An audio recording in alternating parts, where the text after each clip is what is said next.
Mr. McClure, can you hear me? Yes, I can, Mr. Hearing Examiner. Perfect, thank you.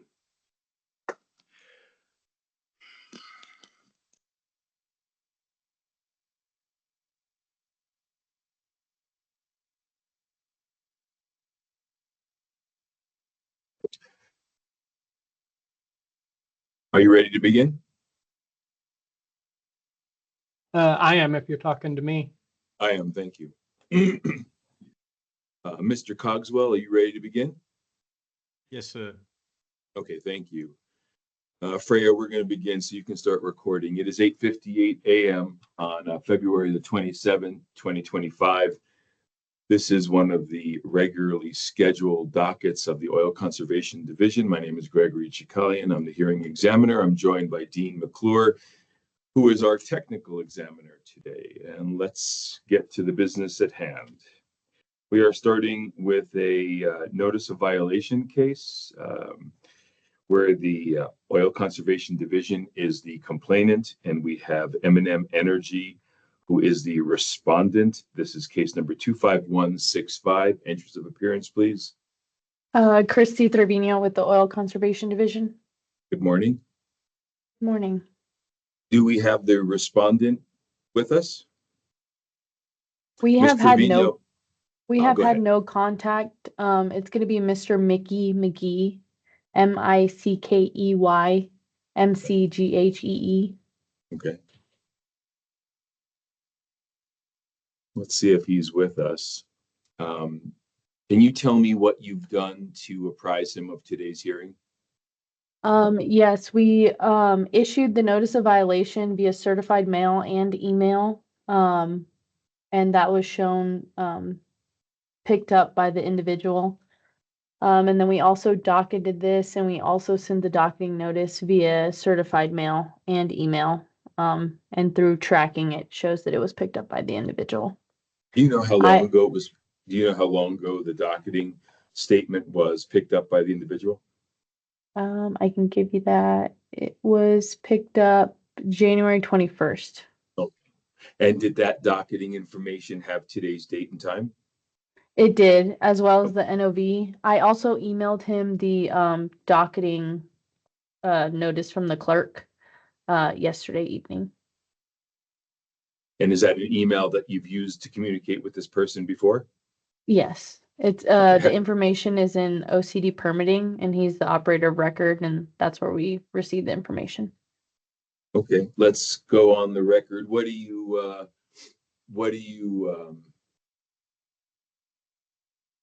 just give me a short opening statement of what you believe the evidence will show. We'd like to proceed via affidavit, as this is uncontested so far. This operator, M&M Energy LLC, has 3 inactive wells that are non-compliant with 19-15-25-8 and 5-9.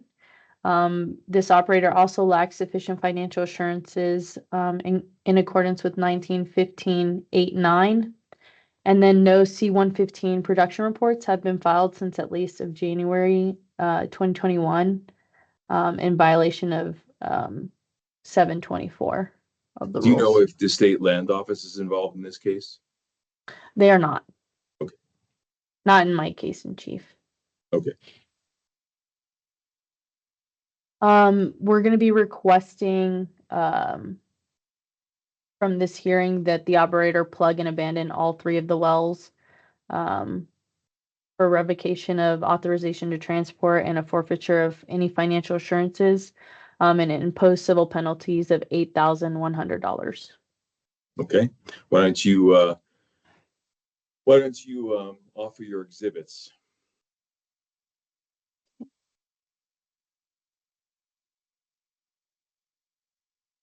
We would ask to enter exhibits 1 through 5. Exhibit 1 being the affidavit of Mr. Nicholas Carnes, and then exhibit 2 is his curriculum vitae. Exhibit 3 and its subsequent exhibits are the notice of violation of the alleged violations. Exhibit 4 is the certified mail notice of the NOV tracking information with the United States Postal Service. And then Exhibit 5 is also the docketing notice tracking information with the United States Postal Service. And we're asking to enter those into the record. Are there any objections? Not hearing any, your exhibits are admitted into evidence. How do you want to proceed? Via the affidavit. And then I guess closing. The affidavit is accepted. Your exhibits are admitted into evidence. So when you say you want to proceed by the affidavit, what do you mean? I guess since it's admitted, then that's how then we'll go to closing. Okay. Okay. I don't think we need a closing argument at this point. So please draft a proposed order in this case. And do you want to, since everything is, since all these exhibits are based on Mr. Carnes' testimony and exhibits, why don't you call him as a witness and have him adopt the exhibits under oath and see if he needs to make any corrections before we go off the record? We can do that, Mr. Hearing Examiner. Mr. Nicholas Carnes, if you can put your camera on and unmute yourself.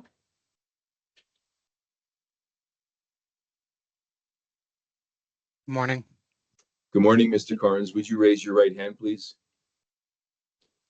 Mr. Carnes, do you swear or affirm under penalty of perjury that the testimony you're about to give is the truth, the whole truth, and nothing but the truth? I do.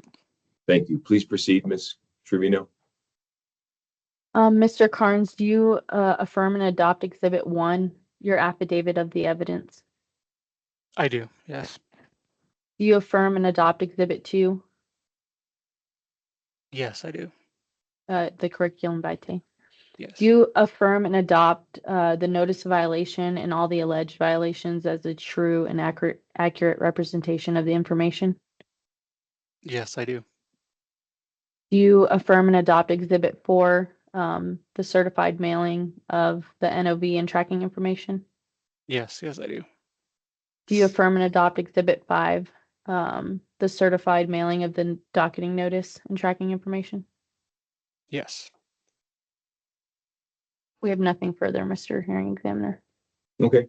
As I stated previously, we're in recess on this case. Please draft a proposed order and send it to me.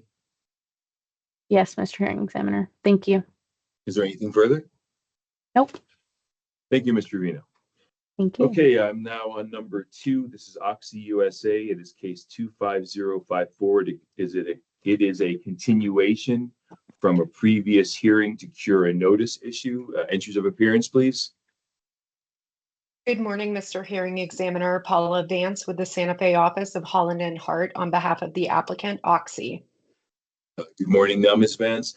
I don't know that we have the technical examiners with us today. I don't know that they're needed. Why don't you tell us why we're back here today? So, and I will say I'm standing in for my colleague, Mr. Rankin, who is tied up today with some hearings. And it's my understanding that there's a notice of publication. There was a correction that needed to be made, I believe, to the land description. And so we were waiting to get that affidavit. I am still waiting on that and have not received it yet. I asked my legal assistant to ping the newspaper and see if they got it. So basically, we're just waiting to file that and get it on the record. Okay. Is there any point in coming back to this case later today at the end of the docket, or do you want to reschedule this for another day? Could we go ahead and I'm still waiting to hear back from my legal assistant. So if we could put it at the end of the docket and Okay. I can check back in with her, that would be great. Perfect. And you're involved in the last cases of the day, so I'll leave it to you to remind me to come back on the record in this case. Otherwise, we'll be in recess on this case. Let me make a note here.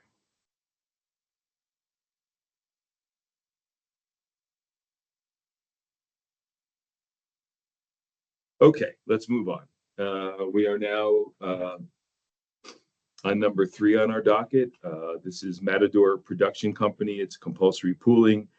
Application 24864. It is joined for hearing purposes with 24865. Answer of appearance, please. Good morning, Mr. Hearing Examiner Paula Vance with the Santa Fe office of Holland and Hart on behalf of Matador.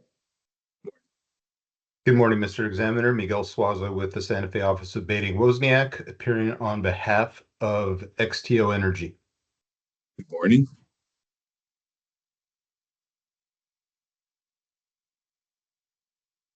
I wonder if Miss Dalrymple is speaking because she's muted. There we go. Yes, apologies, Mr. Hearing Examiner. Shelley Dalrymple of the Spencer Fain Santa Fe office on behalf of Fasken Oil, and I'm sitting in for Sharon Sheehan, who is in another hearing. Yes, thank you. Are there any other, Ms. Vance, are there any other parties that you know of? No. Okay, before I turn to you, Ms. Vance, Mr. Suazo, did you enter an objection? We did, but we've withdrawn that objection and we're appearing today for monitoring purposes only, Mr. Examiner. Okay, so you withdrew your objection. Okay, Ms. Dalrymple? Mr. Hearing Examiner, I believe we have lodged an objection and we have not withdrawn it. Okay, Ms. Vance, do you agree? Yes. Yes. Perfect. How do you want to proceed? Well, I was emailing with Miss Shaheen and I believe Miss, and I apologize, I'm not going to say your name right. We was on the email as well. And so we'd like to set another status conference if possible. The parties are working to resolve their issues. And so if we could do another status conference, I think that would be the preference. If not, and the examiner would like to set a contested hearing date, we would just ask that it be pushed out as far as possible with the hopes that the parties would come to an agreement by then and the protest would be dropped and we can proceed by affidavit.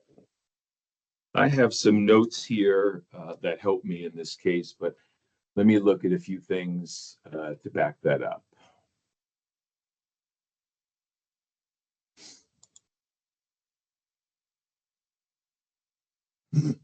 Ms. Vance, when was your case filed? I knew you were going to ask me that, and I don't have it off the top of my head. I will look very quickly. Find it. I can find it. It's right here. September 10th. Thank you. Ms. Vance, I can't keep this going. This I've noted was a final status conference today. So I can't set another status conference. And as much as I'd like to push it out as far as possible, the furthest I can push it would be in April. We have some dates that I was sent today. Well, actually, April's not. Oh, here we go. So the best I could do, Ms. Vance, would be either April 1st or April 15th. And I leave that up to you and Ms. Dalrymple to decide which is best. Matador would prefer the 15th, I thought but so. Okay. We're fine with either. Okay. Ms. Dalrymple? I think that'll be fine. And forgive me for not completely understanding these procedures, but Sharon asked that could it be set for a conditional hearing by affidavit in case we get that finalized before there's a full contested hearing? We think that well, it's not Ms. Shaheen's cases. These are Matador cases. Ms. Shaheen entered an appearance on behalf of Fasken, as I understand it, and objected to Ms. Vance proceeding by affidavit.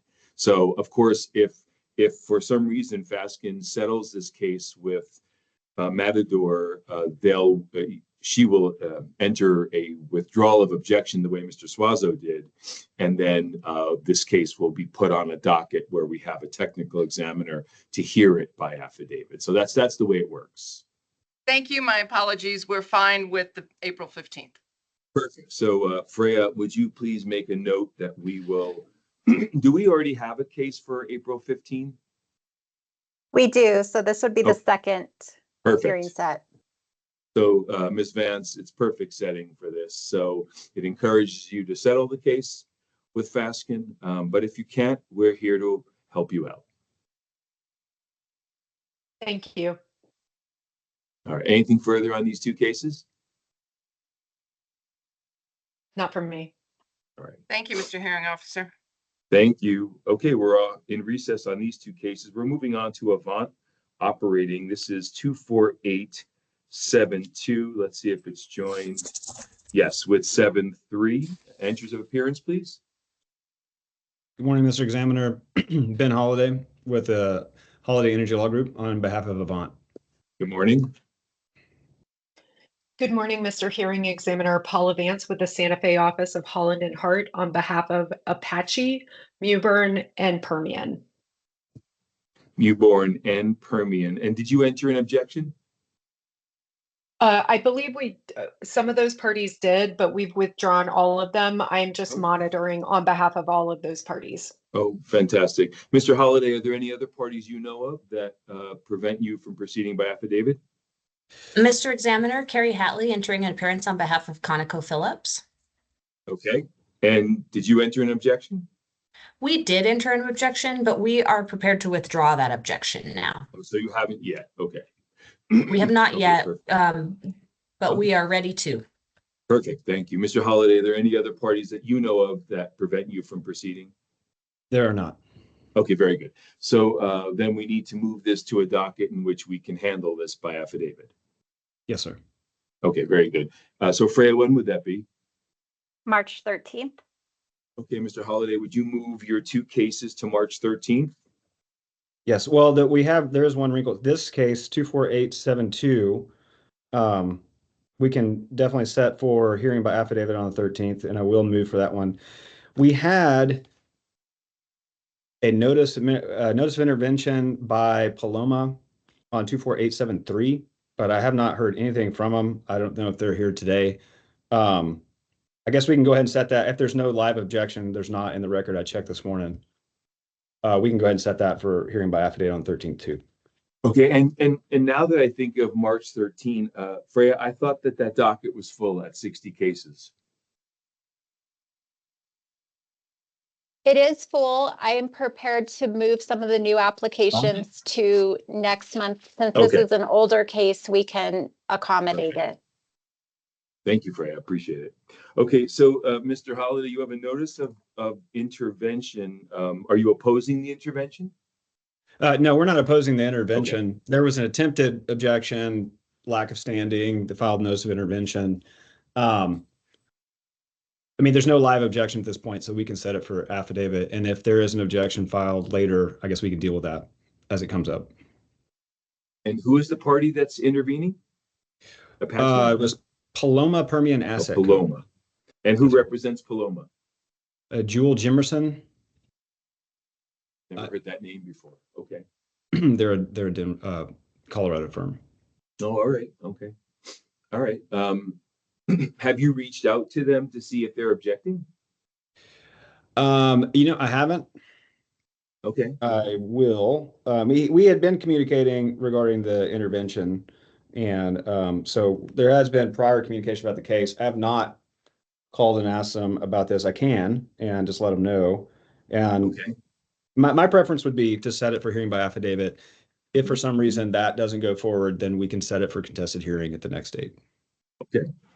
So, all right. So it sounds like Freya is making room for you on the March 13 docket and bumping some other newer cases to get your two cases heard. Much appreciated. And I did look up the filing date on this. It was September 10th. Yeah, I knew it was older. Yeah. Anything 248 is older. Okay. Right. So is there anything further from Ms. Hatley or Ms. Vance on these cases? No, Mr. Examiner. Thank you. Okay. All right. Thank you. No. So we'll see you March 13th for these two cases. Sir. Off the record on those two cases, let's move on to Avant Operating. This is a final status conference. This is 24874. Ben Holliday on behalf of Avant Operating and Cimarex Energy Company. Good morning, Mr. Hearing Examiner Paula Vance with the Santa Fe office of Holland and Hart on behalf of Devon. Devon, Devon. That's correct. Did you object? I believe so, yes. That's going to be a question I'm going to ask anytime you are entered on someone else's case. So if you could be prepared, I appreciate it. Okay, and you're not withdrawing that objection, is that right, Ms. Vance? No. Okay, very good. Mr. Holliday, are there any other parties that you know of? I don't believe so. No, sir. Okay, how do you want to proceed? I feel like I know how the answer is going to be. Right. We'd like No. we'd like to set this for no. Okay, we will set it for contested hearing yep. Okay. You're That's available in April? Yes, and my preference would be the week of the 7th sometime, but we can. We have in April, we have only 3 dates we can offer you. Based on technical examiner availability. We have the 1st, the 15th, or the 29th. The 29th would be preferable. Okay. All right, 29th. All right. If you settle your differences with Devon, then we'll move you to the next, affidavit hearing date that we have, okay?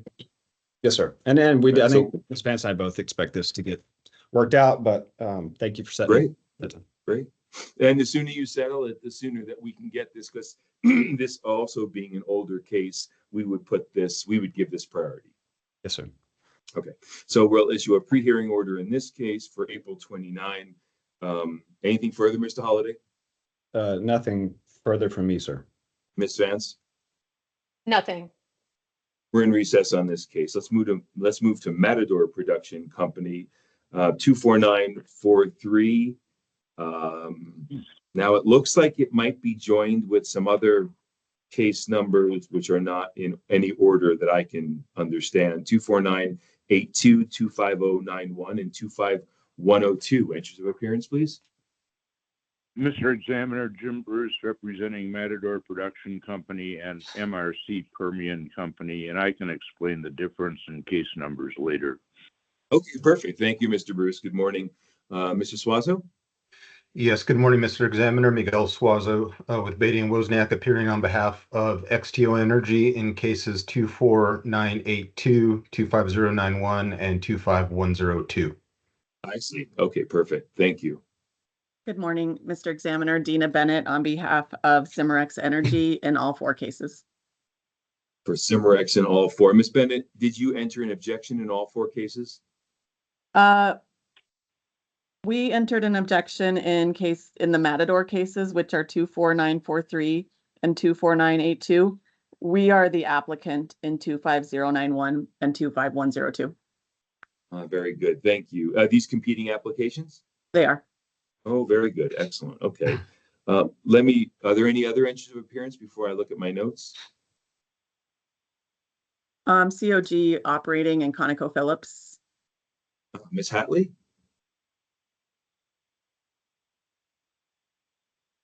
Unless. Mr. Examiner? Yes? Yes. Sorry about that.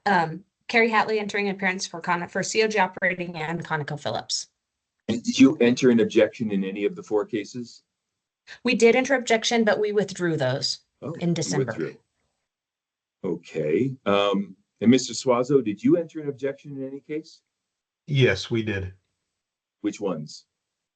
25102 and 25091 and 24982. Interesting. So you entered an objection in both Cimarex cases and in 1 Matador case. Correct. Interesting. All right. And you're maintaining those objections? Yes. For now. All right. Sounds for good. Now. Okay. Let me just read my notes here. Hold on one second.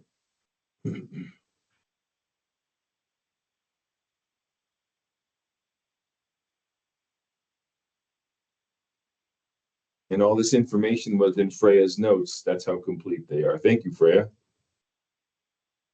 Okay, so it looks to me that the objective here is to set a contested hearing for late April. We have 2 dates. We have the 15th and 29th I'll start with you, Mr. Bruce. Which one's better for you? I think we'd be looking at a later date, but Ms. Bennett may have more to talk about on the hearing date, but we would prefer a later date. Okay, Ms. Bennett? Thank you. Yes, we've been in discussions, XTO and MRC, and we've agreed on April 29th. Of course, if there's a potential for a later date than that in May, that'd be my preference, but I understand that the other parties may prefer the April 29th. My main concern earlier today was when the hearing examiner didn't list April 29th as a possibility during one of the first status conferences, and I've only asked about April 29th from my witnesses, so. Okay, so April 29th sounds like the date that Mr. Bruce and Ms. Bennett prefer. Mr. Suazo, are you okay with April 29th? Yes, that's acceptable to XTO. And sorry, I was misreading my notes. I'd like to clarify for the record that XTO only objected to case 24982, not the other ones. Apologies. Okay, well then, let's see. XTO only objects to 24982. Yep, that's what Freya has here. She's got it right again. Okay, Ms. Hatley, April 29th. Mr. Examiner, we've withdrawn our objections in these cases and will just be monitoring, so whatever the parties decide is acceptable to us. Okay. I just wanted to make sure it was convenient for you to attend, but that's great. Okay, we'll issue a pre-hearing order for April 29 in these 4 cases, the competing cases. Anything further, Mr. Bruce? No, sir. Ms. Bennett? Nothing further, thank you. Ms. Suazo? Nothing further, Mr. Examiner. All right, and Ms. Hatley, I assume that you are just monitoring, so. Yes, sir, Okay, thank you. We're off the record in these 4 cases. We are moving on to number 12 on our docket. This is Civitas Permian Operating 25031. And your appearance, please. Good morning, Mr. Hearing Examiner. Michael Rodriguez on behalf of the applicant. Okay, Mr. Rodriguez, I have a feeling there's another microphone open in your room. One moment.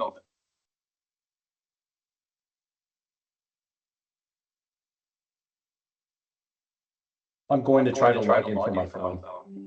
Okay, sounds good. And while you do that, are there any other parties that entered into this case? Yes, good morning, Mr. Examiner. Jackie McLean on behalf of COG Operating. Good morning. Did you enter an objection? We did. Okay. All right. Any others? Mr. Hearing Examiner, wow, there's like a very bad echo. So Miss McLean? I have a feeling it's your microphone that's causing this. Can we get you to disconnect and reconnect? I can call this case again, but we can't deal with the Mr. Hearing Examiner? I think it might be Miss McLean's microphone, actually. Miss McLean, would that be possible? I'm in a conference room in Midland with nothing else except my laptop. So let me hold on a second. Let me turn on my. Okay, so I haven't done anything. Okay. Do you still have feedback, Mr. McClure? No. Can you all hear me okay? No, now we do have it again. All right. I'm going to keep trying to log in from my phone. Thank you. Hey, let's take a 5-minute break. This would be the perfect time. It's 9:27. Let's get back on the record at 9:30. Thank you.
Hello, can you hear me now?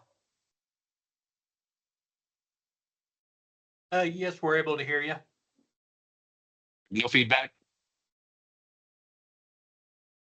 I mean, I'm not hearing feedback from you, but It seems it's fine now. Perfect, thank you. I'm gonna keep my video off, just send any other feedback. How's mine, Mr. McClure? Can you hear me okay? well, what it sounds like to me is your microphone is picking up a speaker of the hearing. Like I can hear myself echoing right now from Maybe your it's piece. too loud. Maybe it's too loud. Is that better? Try again. Testing. Oh yeah, that is much better. Oh yeah, you're not muted at the moment. Yes, that fixed it there. Okay, perfect. I think, I wanted it to be very loud so I could hear it, but I'll turn it down a little bit.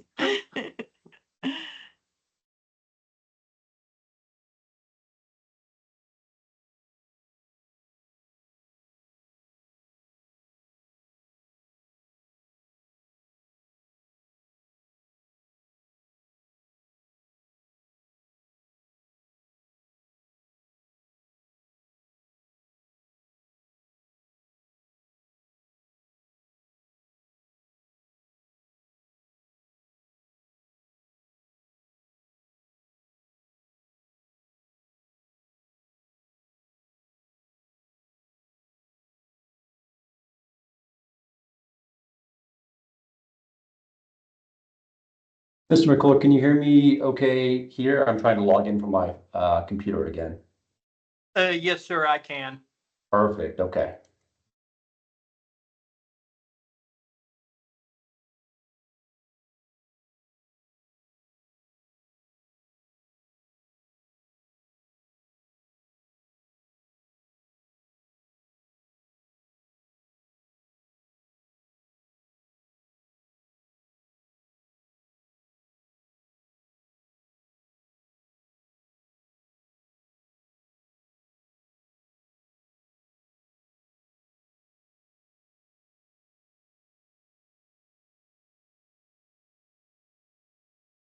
Mr. McClure, did they fix the echoing? I believe so, Mr. Hearing Examiner. Excellent. All right. Well, if we have Mr. Cogswell back, we can start early. Mr. Cogswell? I'm good to go. Thank you. Okay, very good. All right. It is not. Excuse me? I think maybe there was a slight echo still, actually. I thought it was fixed, but maybe I'm mistaken. All right, well, let's just try to get through this case as quickly as possible, and then we can have people sign out, I guess. Okay, so we are talking about case number 25031. We have Mr. Rodriguez for Civitas. We have Ms. McLean for COG. Is there any other parties? Not that I'm aware of. Thank you. How do you want to proceed, Mr. Rodriguez? I believe the parties would like to set a contested hearing date, preferably in May. But I did want to address one issue whenever you'd like me to get into that. Okay. I can offer you May 13, if that works for you and Ms. McLean. I believe that should work for Civitas. Yes, What and is that the works issue for you want to address? COG. Thank you, Ms. McLean. Mr. Rodriguez, what is the issue? So subsequent to filing, our land team identified a vertical well that the spacing unit would overlap. It's a 40-acre vertical spacing unit covering the southwest corner of the southeast corner of Section 3. And it's a COG operating LLC well. And because of that, I went ahead and filed a revised application yesterday that incorporated a request for an overlapping spacing unit approval. Okay. And it's set for a April 10th hearing date, but it has not received a case number yet, but it has been submitted. So, Ms. McLean, I'm sure you're going to object to that case as well. Yes, I believe that we will. Perfect. Do you, Ms. McLean, do you anticipate filing a competing application? Yes, I believe that we are going to be filing. COG owns or controls 100% of the working interest in the units they're seeking to pool, but we have to pool the overrides. So that's all that this will be, and we are planning on filing so that we can be on the April docket. So Mr. Rodriguez, would you please, once you get a case number for the amended application, would you please file a notice of dismissal for the other case? Yes, I can do that. And then Ms. McLean, would you please file your case as soon as possible so that there is no notice issues with the May 13th hearing? Certainly. Okay. Okay, so Freya, we're going to issue a pre-hearing order for May 13th for the amended application once we get a number for it. And then Ms. McLean, when you file your case, would you file a motion to consolidate that case with the May 13th hearing? Yes, we'll do that. Okay, perfect. Is there anything further? Not from Civitas. Not from COG. Okay, then we're off the record in that case. Let's move on. Thank you. Thank you. Thank you. All right, so I'm now calling 3 cases for Matador Production. These are case numbers 25035, 37, and 38. Entries of appearance, please. Good morning, Mr. Hearing Examiner Paula Vance with the Santa Fe office of Holland and Hart on behalf of Matador. Good morning, Mr. Examiner. Miguel Suazo with Beatty and Wozniak, appearing on behalf of XTO Energy in cases 25035 and 37 only. Okay, thank you. Good morning, Mr. Hearing Examiner Darren Savage with Aberdeen Shield on behalf of Cimarex Energy Company. Thank you. So Mr. Savage, let's start with you. Did you file an objection? We did. Okay. And why? They're doing negotiations right now, and as I understand, they're contemplating a potential competing application, but that hasn't been finalized. Okay, all right. And Ms. Vance? Yes, good morning. That's the first I'm hearing of that. So we were wanting to request at least another status conference in a month, but understand now that there's a potential that Cimarex may be filing competing applications. Okay, these don't look like very old cases. Do you know when they were filed? I do, on December 9th. December 9th, okay. Let's see, if we go to another status conference, that'll be the final status conference. So that would be, all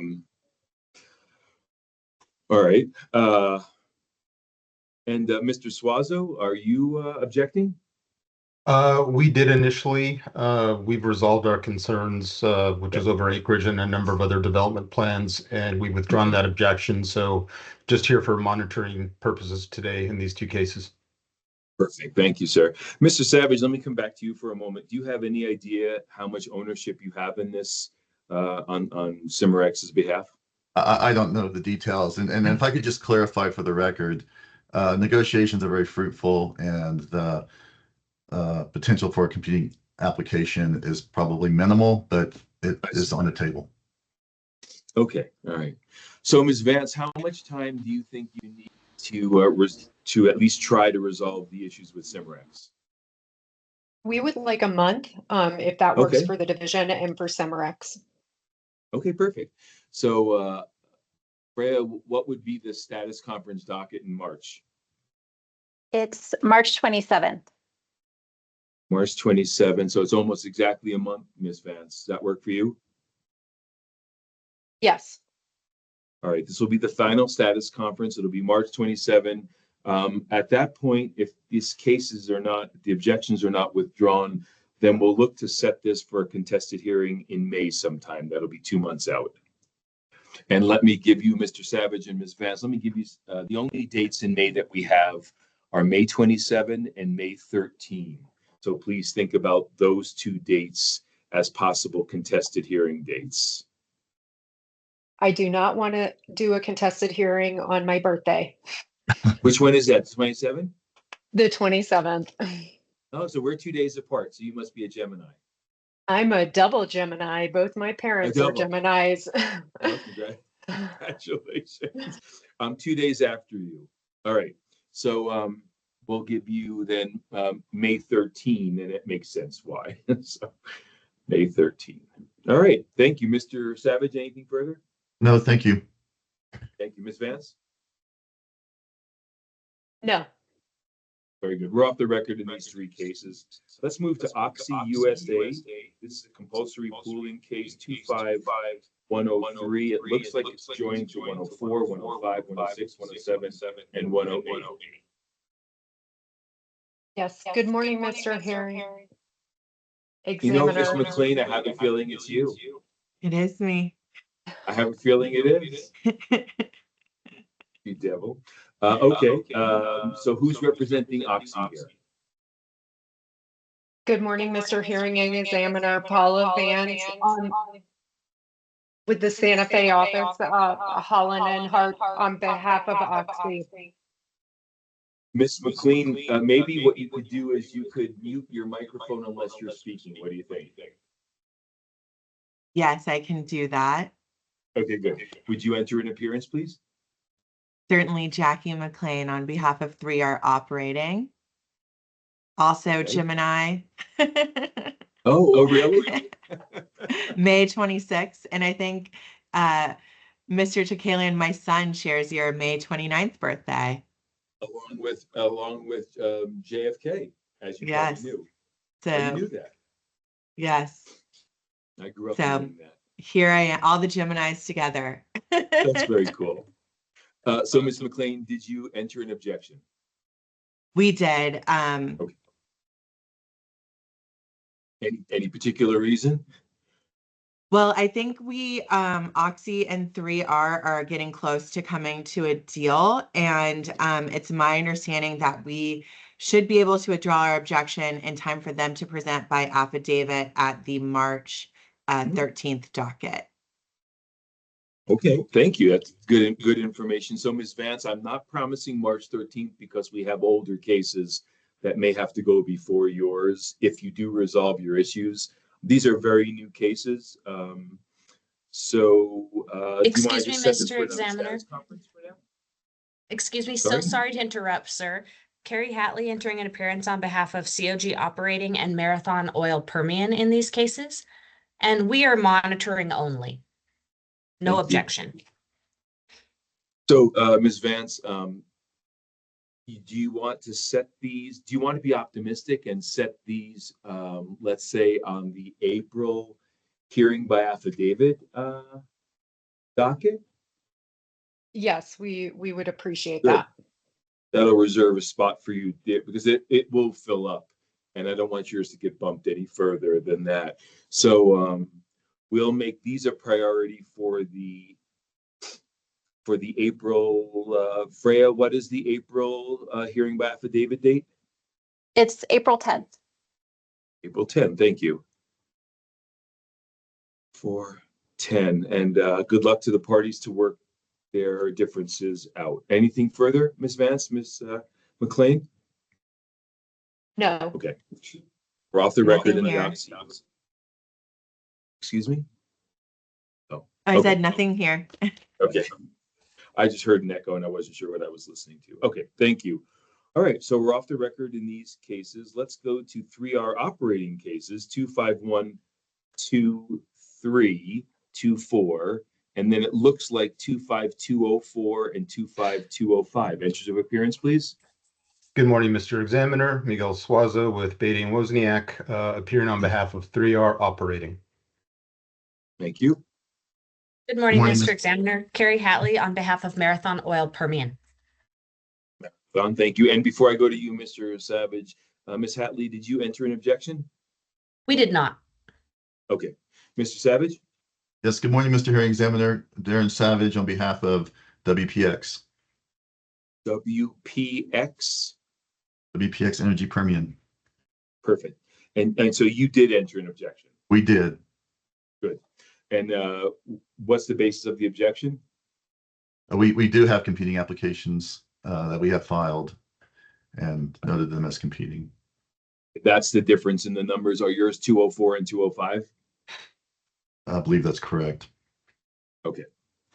All right. Well, if we have competing applications, then it's pretty obvious that this should go to a contested hearing, right? Yes, Mr. Examiner, that's what we would like to discuss today, and that's what we anticipated being scheduled. Per our last hearing, we're supposed to choose a date of either April 15th or April 29th for the contested hearing date. And I've conferred with Mr. Savage. We've been unable to agree on those two dates. My client strongly prefers an April 15th date because it has an expiring lease later this year. And my client is prepared to drill as early as July. So it's pretty critical that we get this, in order so that we can begin productions hopefully and set the contested case hearing as soon as possible. Okay, so Mr. Savage, before I go to you, Mr. Suazo, how much ownership does 3R have in these in this area? Let me look. Thank you. And while you're looking, Mr. Savage, what's your preference on dates? WPX's preference is April 29th. I see. And is there a reason?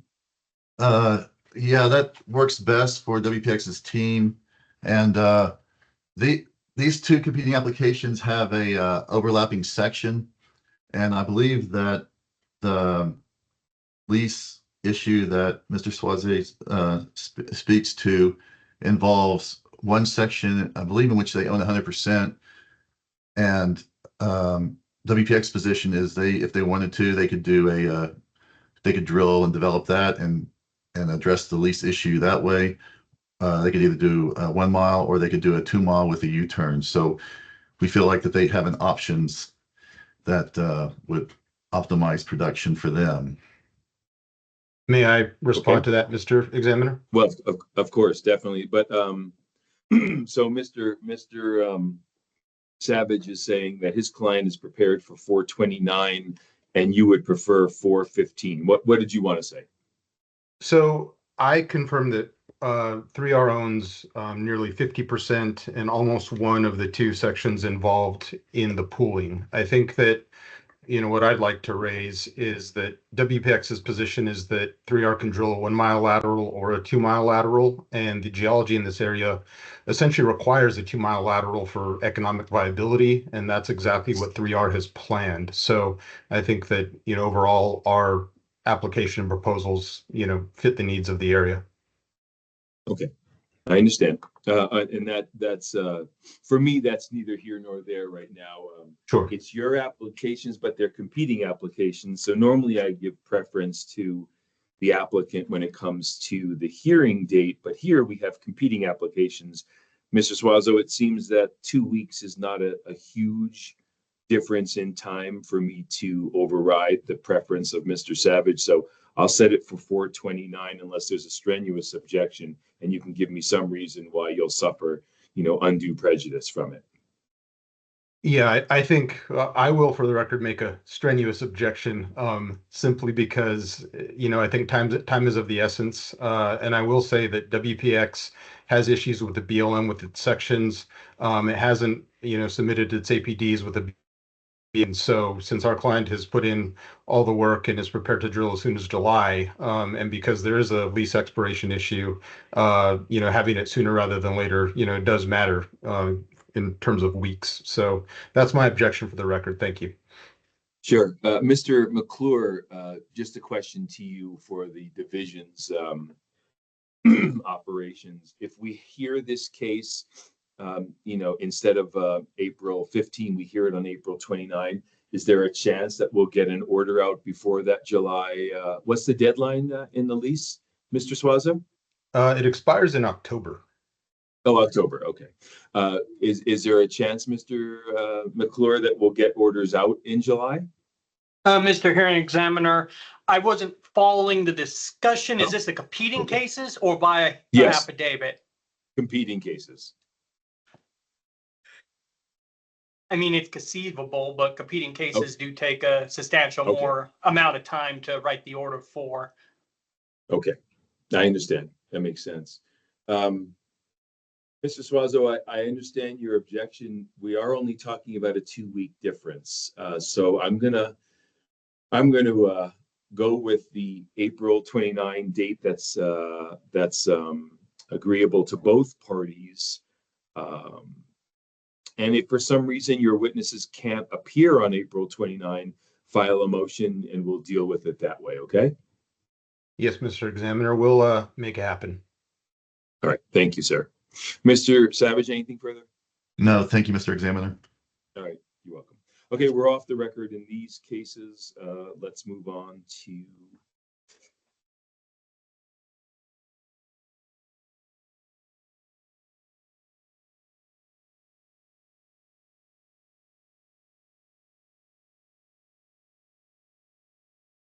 mine are out of order now.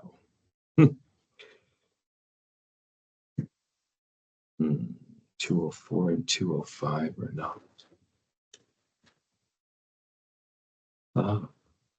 Mr. Savage, your cases 204 and 205 are not on today's docket, are they? No, I believe Okay. Ms. Shantz put them on there, listed them on the worksheet to address this contested hearing matter. Sounds good. When are your cases? I suspect that you just filed these cases? Yes, we did, and they are Okay. they're set for March 13th. Oh, very good. March 13. Okay. Oh, so that's for the first. So then do they really need to be on March 13? Because they're competing cases. I mean, what's the point? Right. We will continue those to the 29th. And April, yes, sir. April 29th. Yes. What were you going to say? Oh, there's also in that group of cases, there's some bone spring cases that are not conflicting, but they're in the subject lands, and we plan to go forward with those by affidavit on the 13th. Just okay. All right. For some additional information. All right. That's not on my docket today, so right. Yes, sir. Recess on those four cases. Okay. I'm now calling the competing compulsory pooling cases between Reed and Stevens, and also known as Permian Resources, and VF Petroleum. These are 11 cases that have been continued, where the hearing started on the 28th of January. And because of notice issues, they were continued to February 13 and then to today. Let's get entries of appearance first. Good morning, Mr. Hearing Examiner. Paula Vance with the Santa Fe office of Holland and Hart on behalf of Reed and Stevens and Permian. Thank you. Good morning, Mr. Hearing Examiner. Darren Savage with Aberdeen Shell on behalf of VF Petroleum Incorporated. Thank you. And good morning, Caitlin Locke on behalf of Carolyn Bell. Okay. Good morning. Okay, we have some motions that I want to deal with as a preliminary matter, and then let's talk about the exhibits, get those admitted, and deal with the multiple filings, and then we'll get on the record and get some testimony. Are your witnesses available, Ms. Vance? I know one of your witnesses was not available at the time. Yes, Mr. Macha is available.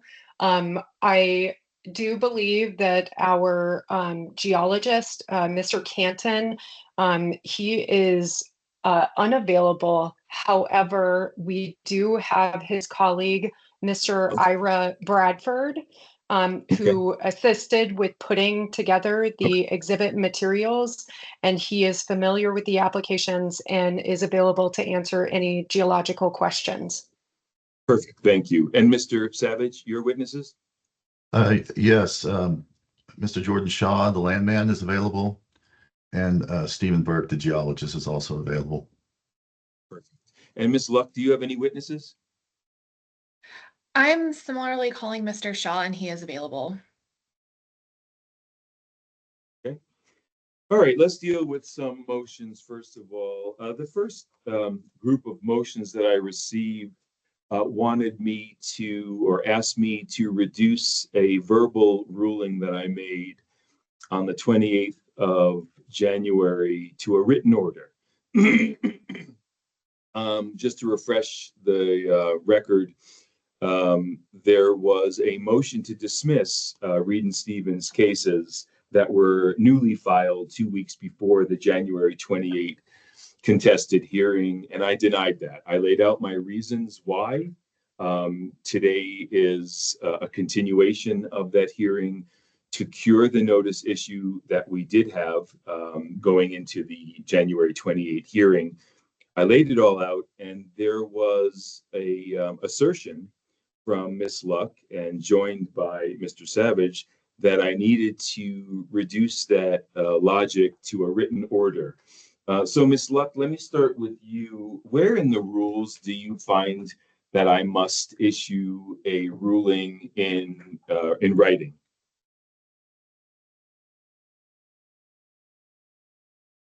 And I'm not sure that there's a specific rule that requires hearing examiners to issue written orders every time. We've requested a written order in this case for purposes of preserving. And I'll just defer to Mr. Savage if he has additional information on that. But it's simply our request for a written order so that there is an appealable order to take up to the commission at this point in time regarding the notice issue. Okay, Mr. Savage, specifically answering my question, where in the rule does it state that I need to issue an order in writing? Mr. Hearing Examiner, it's clearly delineated in the case law. And because this issue is an interlocutory appeal, we believe that it would be beneficial to have a written explanation for the OCC to review. Okay. Okay, let's see. In the rule that we are following, 1915-416 NMAC, there is a section C that talks about hearings on motions.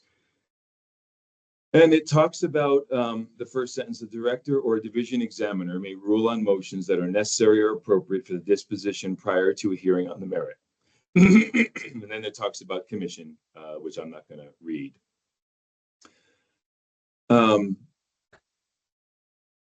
Prior to a ruling on a motion, the director or division examiner shall give written or oral notice to each party who has filed an appearance in the case and who may have an interest in the motion's disposition, and shall allow interested parties an opportunity reasonable under the circumstances to respond to the motion, and that I did.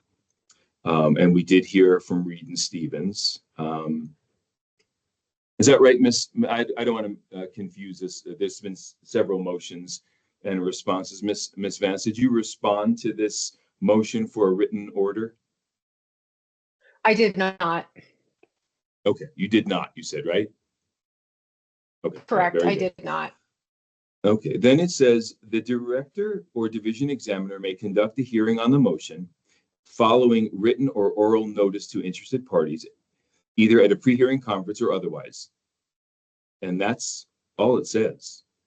So there's nothing here that talks about an order having to be in writing. Now, the next issue, and I denied, of course, so I'm denying this motion for a written order. I'm denying it because there's nothing in the rules that talk about issuing an order in writing.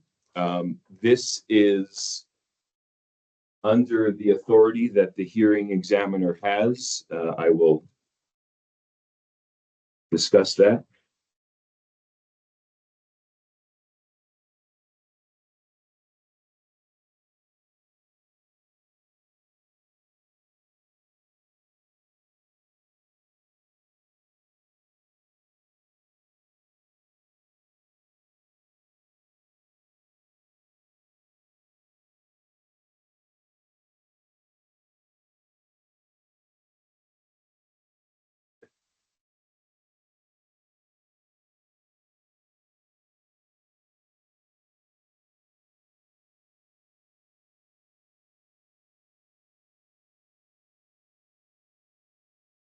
This is under 1915-419 NMAC. Division examiner's power and authority. The division examiner to whom the director refers a matter shall have full authority to hold hearings on such matter in accordance with another rule, subject only to the limitations as the director may order in a particular case.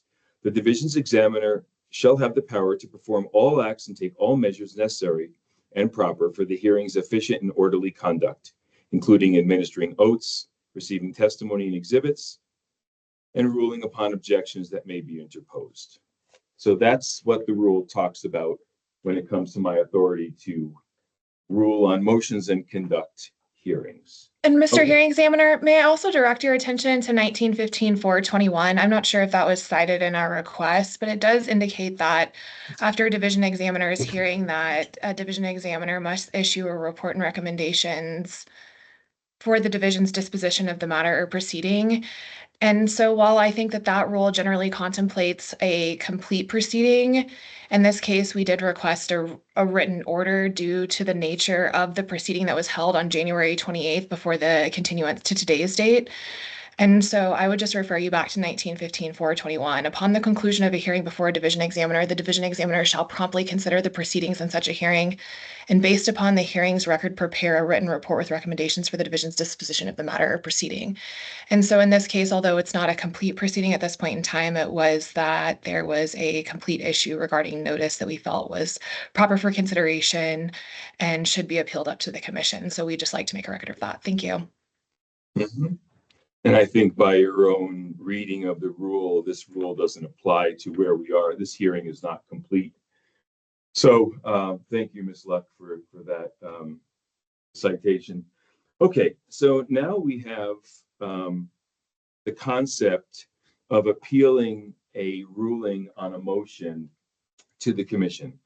So Ms. Luck, where in the rules does it give you the ability to file an interlocutory appeal?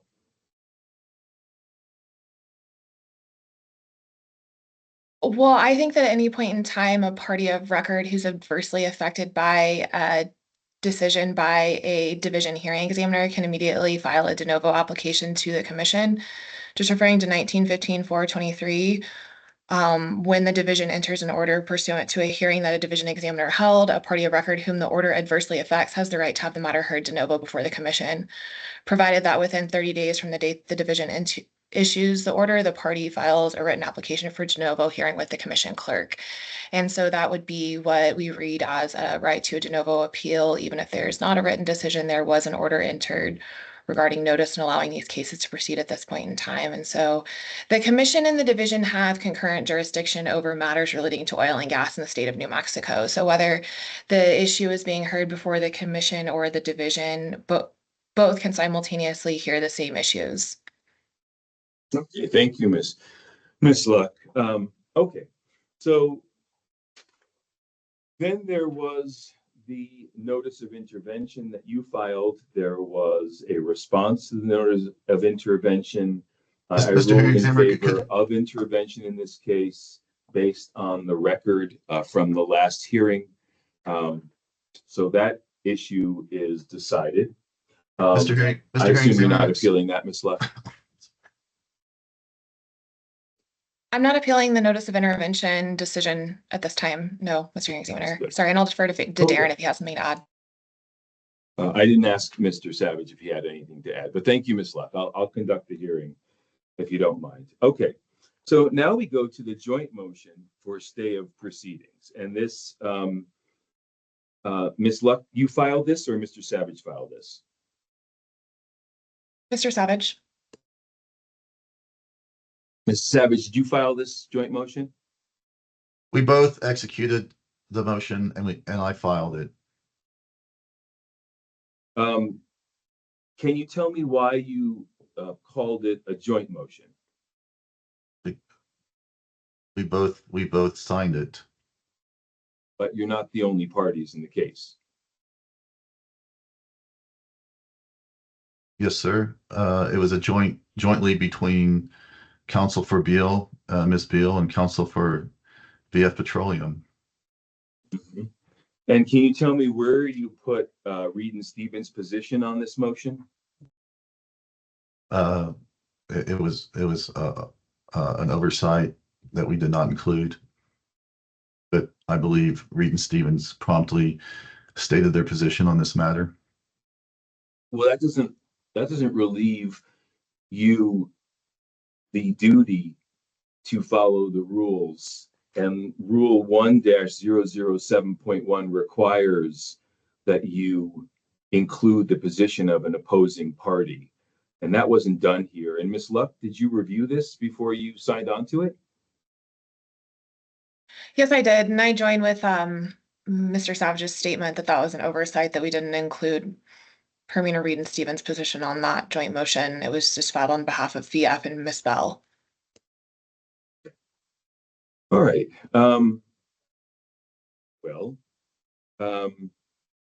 I don't see any authority. This motion, this opposed motion, provides no authority for an interlocutory appeal while the hearing is going on. Until a final order is issued by the division, I don't believe there is a right to an appeal. And nevertheless, it's a motion to the hearing examiner to stay the proceedings, and I'm denying that.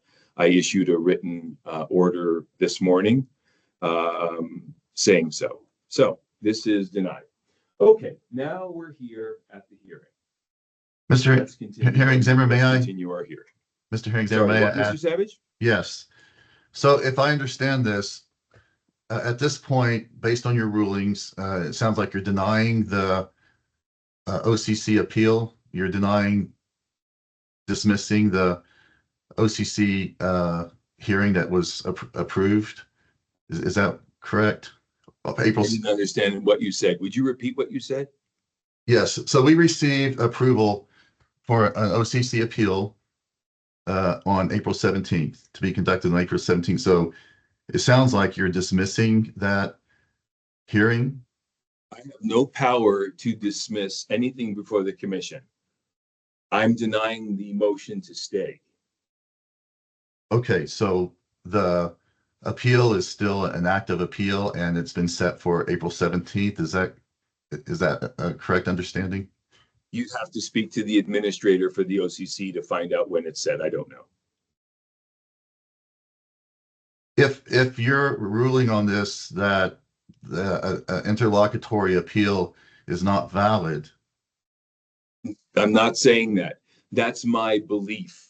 Reading the rules, I'm saying that I don't believe you have the ability to appeal anything but a final order. There is no final order in this case. It's going to take months to get a final order from the division that I believe is appealable. However, you filed a de novo appeal.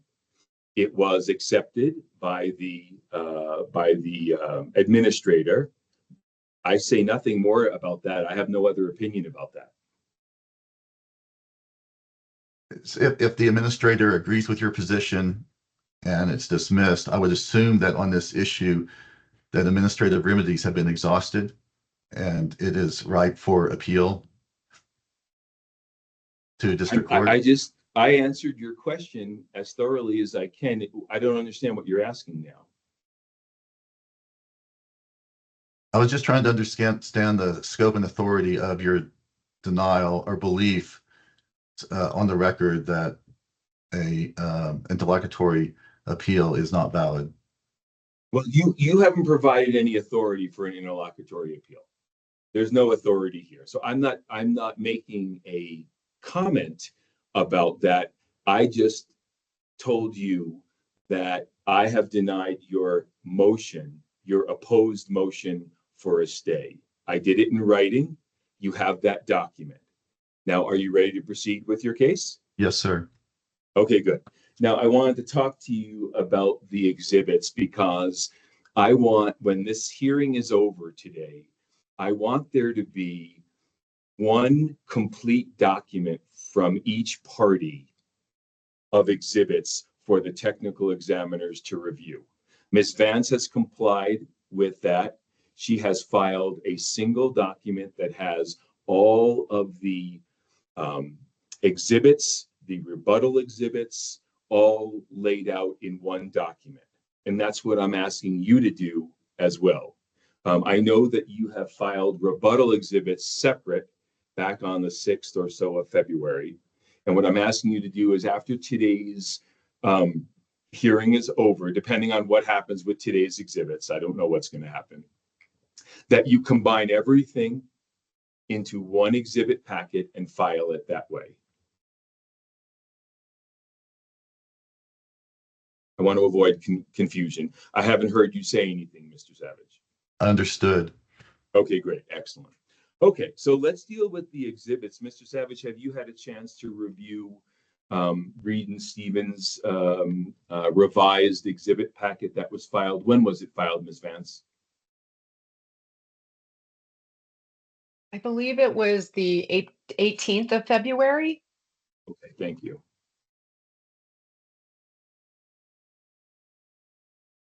Mr. Savage? Yes, I have. You have, okay, good. Are there any objections to any of the exhibits? No objections. Very good.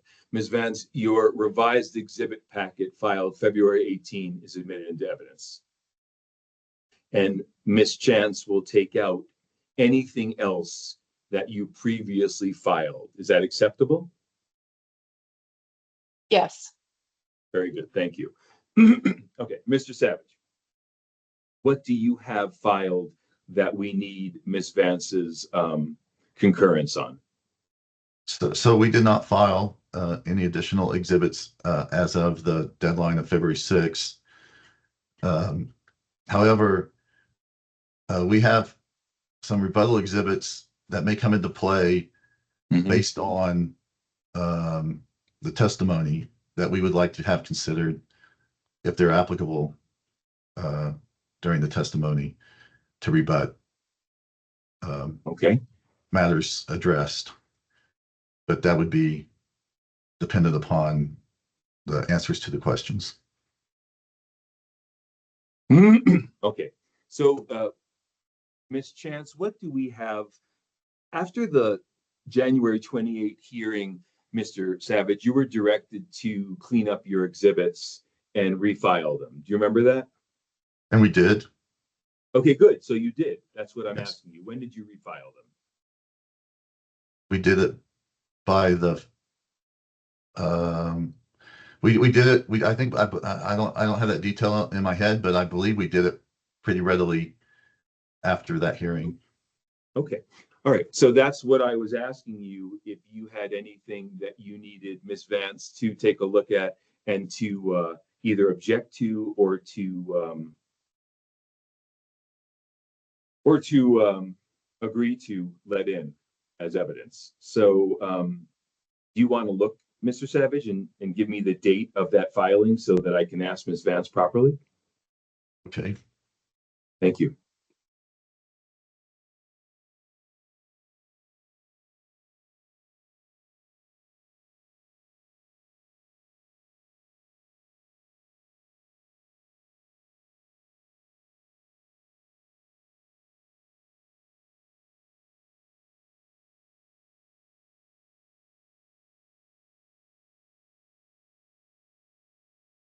And Ms. Luck, while Mr. Savage is looking for that date of his filing, let me ask you, do you have any objections to Reed and Stevens exhibits?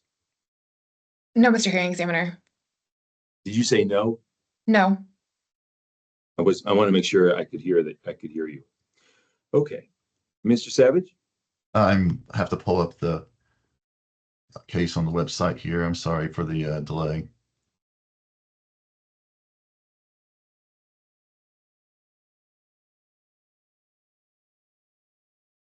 Which case number are you looking for? I was looking for 25. I thought we'd filed them in 25117. And yes, so it looks like that was received. So we did it by the deadline of 2/6/2025. Okay. I see multiple filings, and I have to look at each one to make sure I have the right. Okay, yes. That's not that.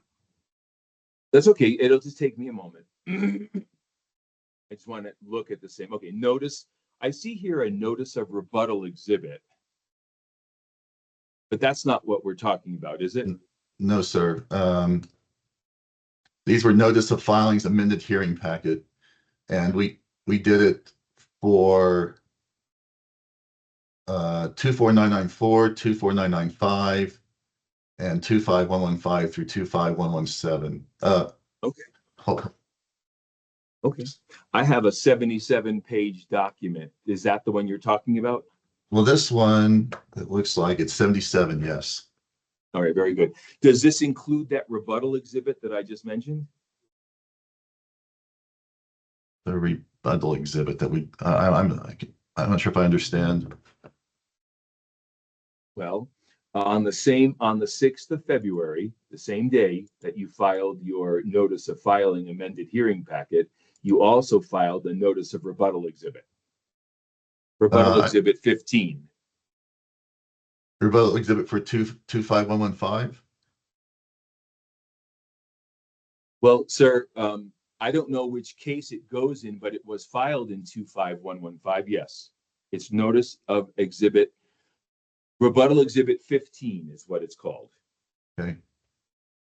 And my question to you is that rebuttal exhibit 15 in your other document? I'm trying to avoid confusion, which obviously we have confusion already.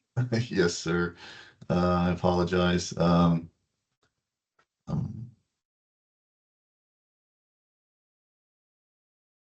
You know, I don't see rebuttal exhibits in your exhibit table of contents, so I have a feeling. We didn't file a rebuttal, additional rebuttal exhibits. Well, on the 6th of February, you did file a rebuttal exhibit number 15. Number 15. Which leads me to believe that there's 14 other rebuttal exhibits.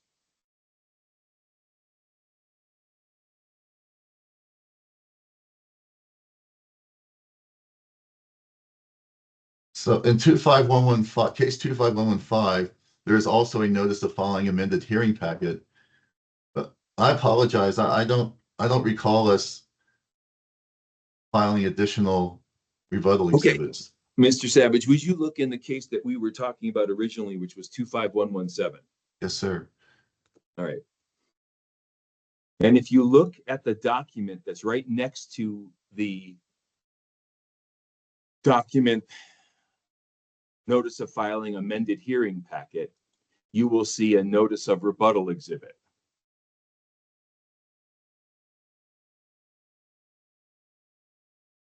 It says that it's a rebuttal to Permian Resources Exhibit E5 commentary.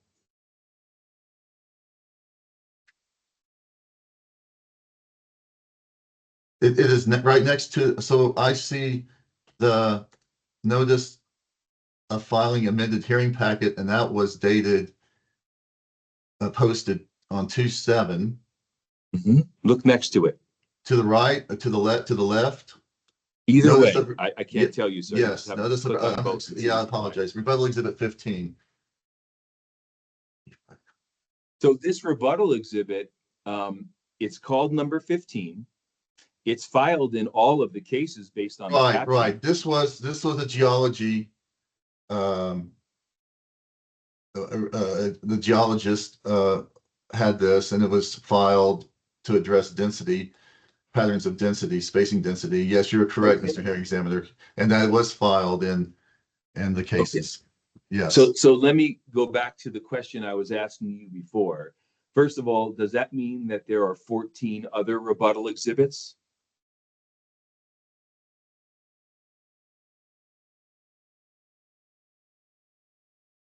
I believe it would have been filed in every case. Okay, you're not answering my question. I'm asking a very direct question. Are there 14 other rebuttal exhibits? That would reflect this filing? Yes, I believe that is correct. I'm not asking what you believe. I'm asking you, do you have 15 rebuttal exhibits? Because this document only has one of them.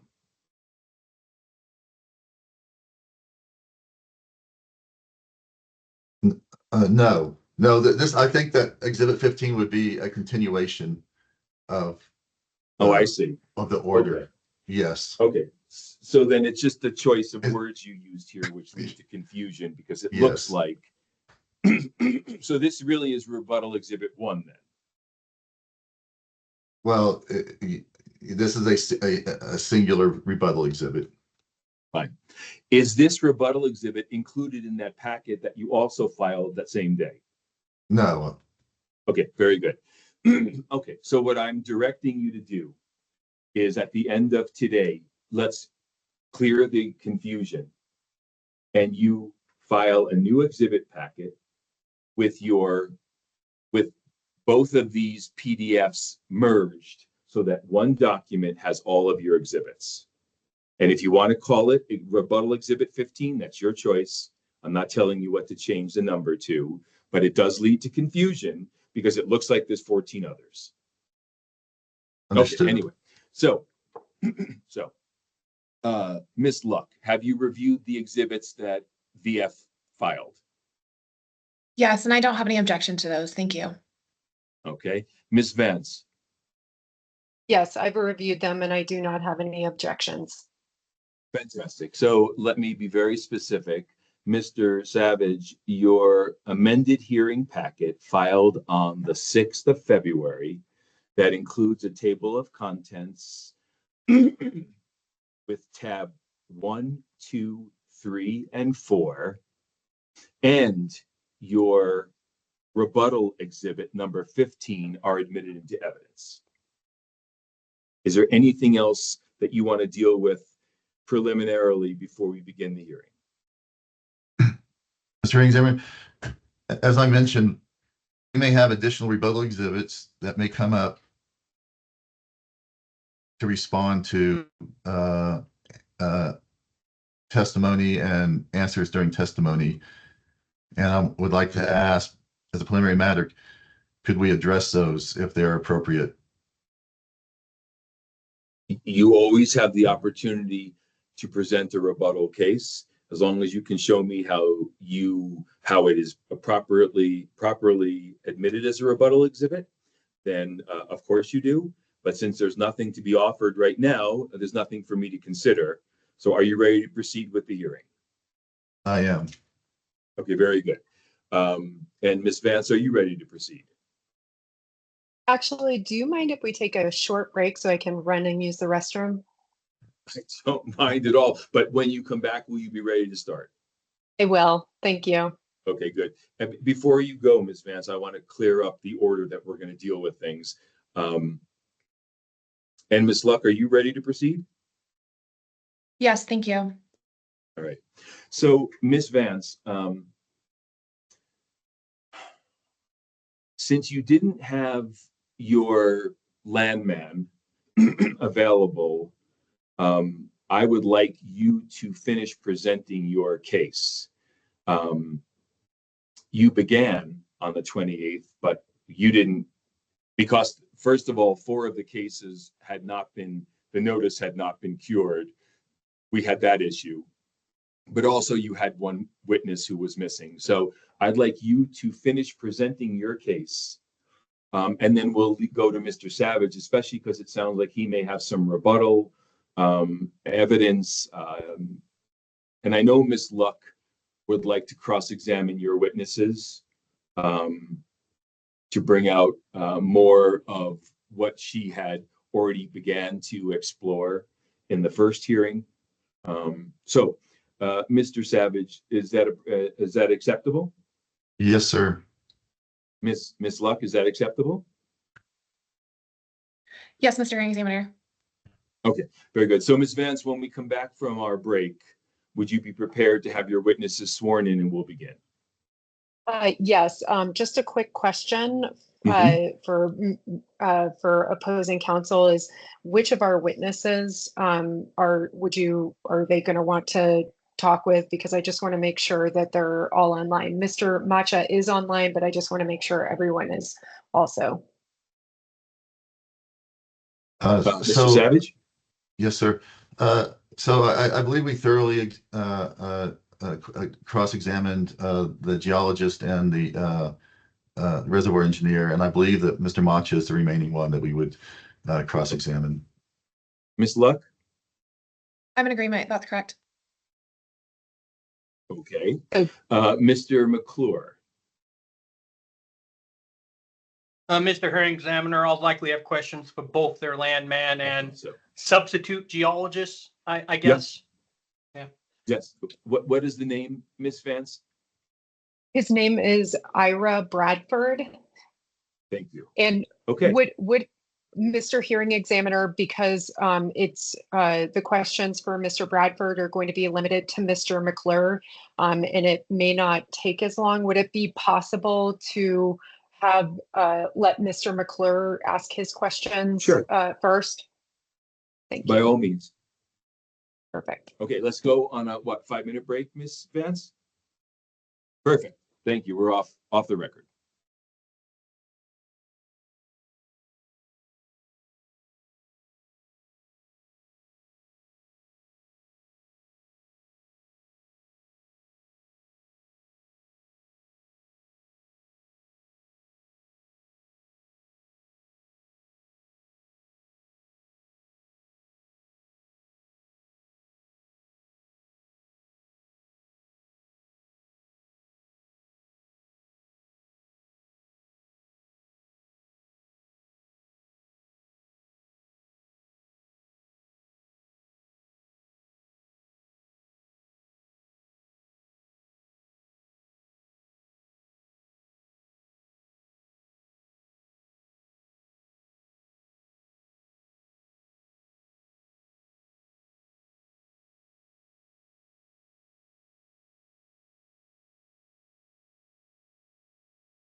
It is 10:30 a.m. Let's get back on the record. Ms. Vance, why don't you call your two witnesses? I'll get them sworn in. Okay, and unfortunately, I had my times wrong. Mr. Bradford is out of pocket for a little while. Okay. All right. But I think that Mr. Macha's testimony will take as long as it I understand. takes for I got him to it. come back and be with us. So, Mr. Macha, I see you. Mr. Macha, would you raise your right hand, please?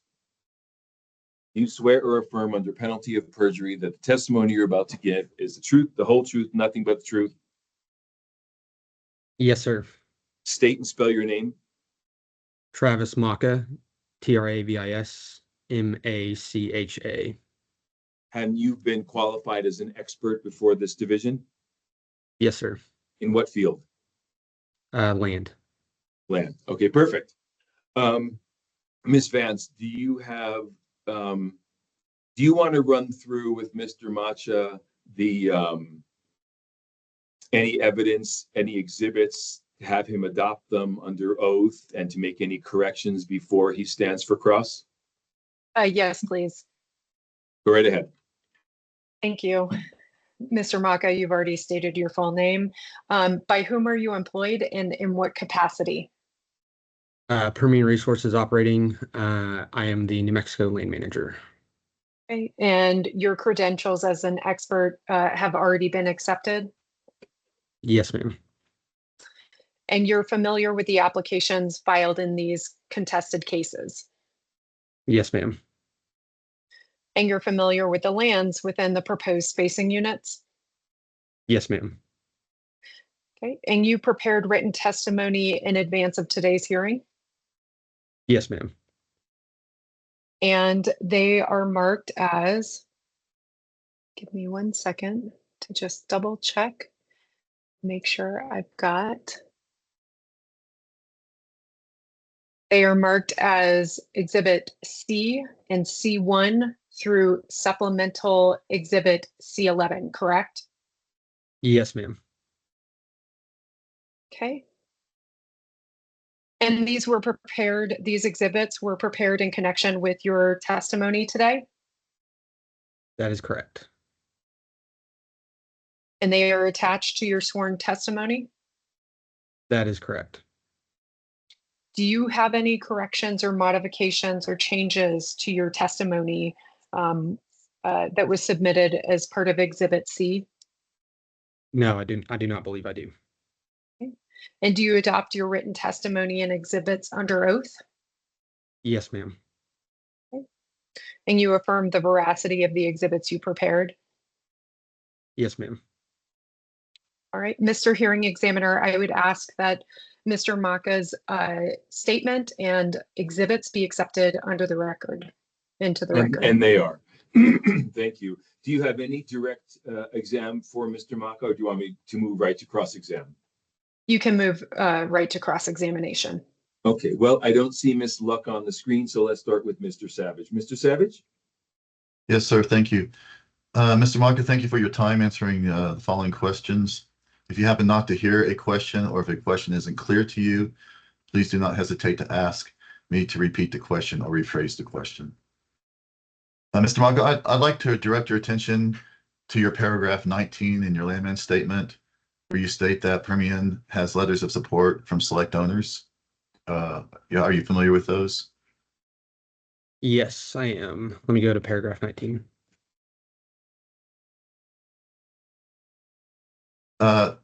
The select owners themselves, they didn't sit down and write on their own initiative. They didn't write these letters. Is that correct? That is correct. And so you obviously drafted these letters and sent them out. Did you send these support letters as drafted to all the interest owners in the units? Yes, including BF. Including BF. And how many letters of support did you receive? I think you can count. That's 1, 2, 3, 4, 5, 6. 6 letters of support. Okay. And one of the letters is from Javelina. How much working interest does Javelina own in the units? Javelina is the reversionary rights owner to the VF's interest in section 15. They own an overhead currently. Okay, so they're not a working interest owner. Correct, assuming that term assignment does not terminate. And the other letters, it looks like, are from DHB, NM Western, Ard Oil. Can you tell me how much interest each of these parties own in the units? I would direct you to my exhibits.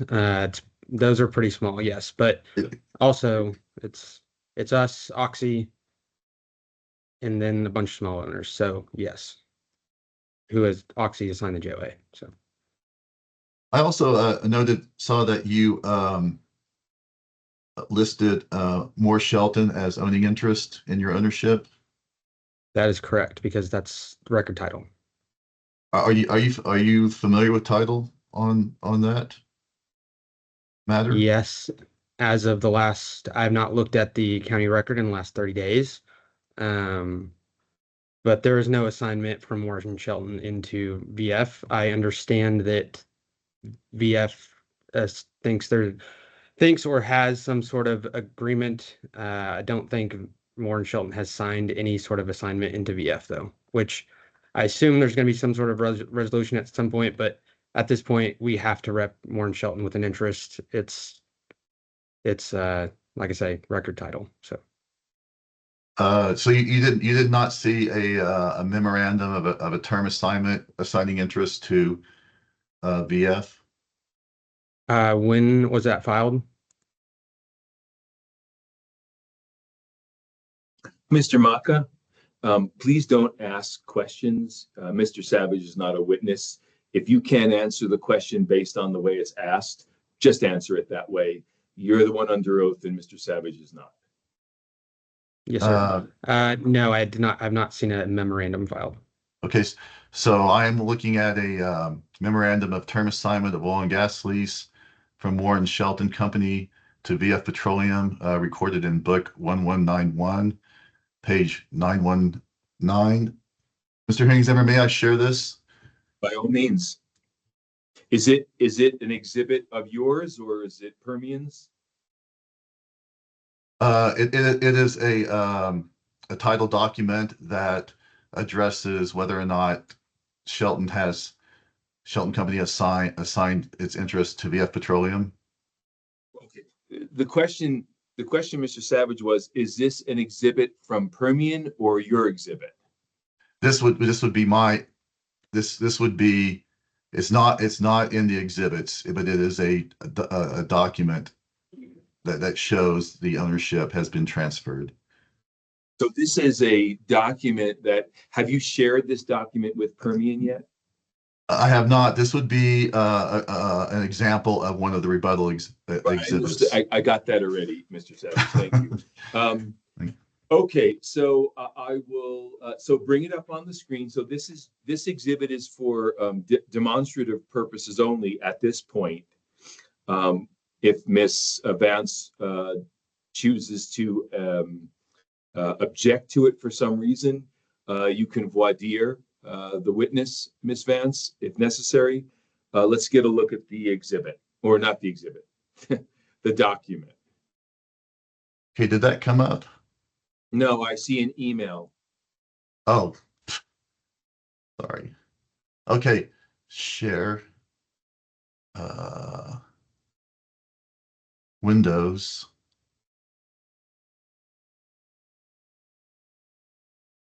Is that sharing?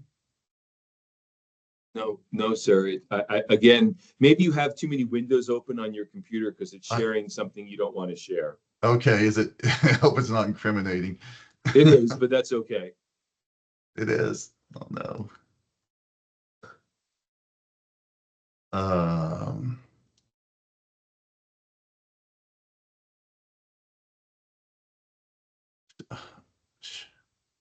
I don't understand. So I'm hitting the share button, and it goes to Windows. Okay, here we go.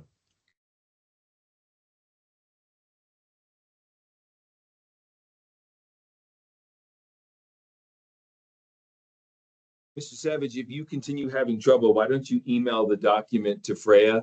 No, And then she Mr. Hangzimmer, I have this. Memo term assignment. Let's turn on the term assignment.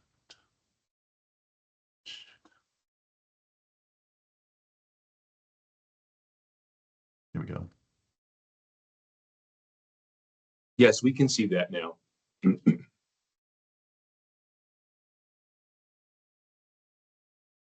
Okay. So, Mr. Maka, this is a memorandum of term assignment filed in book 1191, page 919. And as you can see, it's entered into between Moore and Shelton Company as Asinor and VF Petroleum as assignee, and it assigns to assignee by term assignment all of its operating rights in to those certain oil and gas leases listed in Exhibit A. And then that would be the Exhibit A. Based on this, do you agree that that VF Petroleum owns the interest that Moore Shelton had owned in your ownership report? Do you mind scrolling back up a little bit? Yes. To the signatures. Yeah. If Moore and Shelton signed that, then that would be a transfer.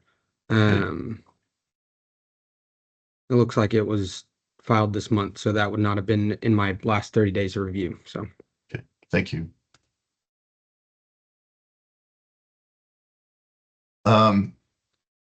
In Permian's original hearing packet submitted for the January 28th hearing, you provided preliminary C-102s, which were unsigned and uncertified.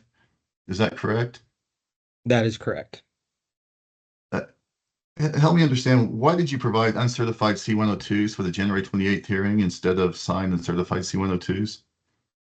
It was the most readily accessible C-102 form that I had. Our regulatory department did not upload them to our share site until I had to request it. So isn't it standard practice to include certified C-102s as exhibits if you have them for the OCD to evaluate? yes, if I had them readily available, I just did not have them readily available. Okay, but your counsel on January 28th stated that the C-102s that you filed with the original hearing packet were the preliminary ones, but actual C-102s that had been signed off by a surveyor were submitted with APDs. On what date did you submit the APD application to the BLM? That would have been, I think, probably somewhere in the probably the third week of January, according to the signed APDs and my regulatory department.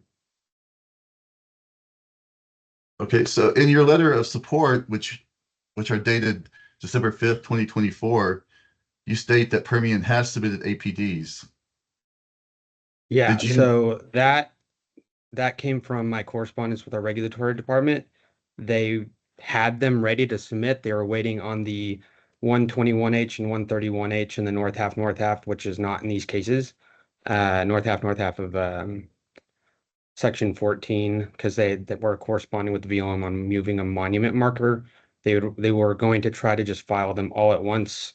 My interpretation from their email was that they were already filing the south half and the north half and the south half. So that was included in my letter. Obviously, we were about a month behind on that.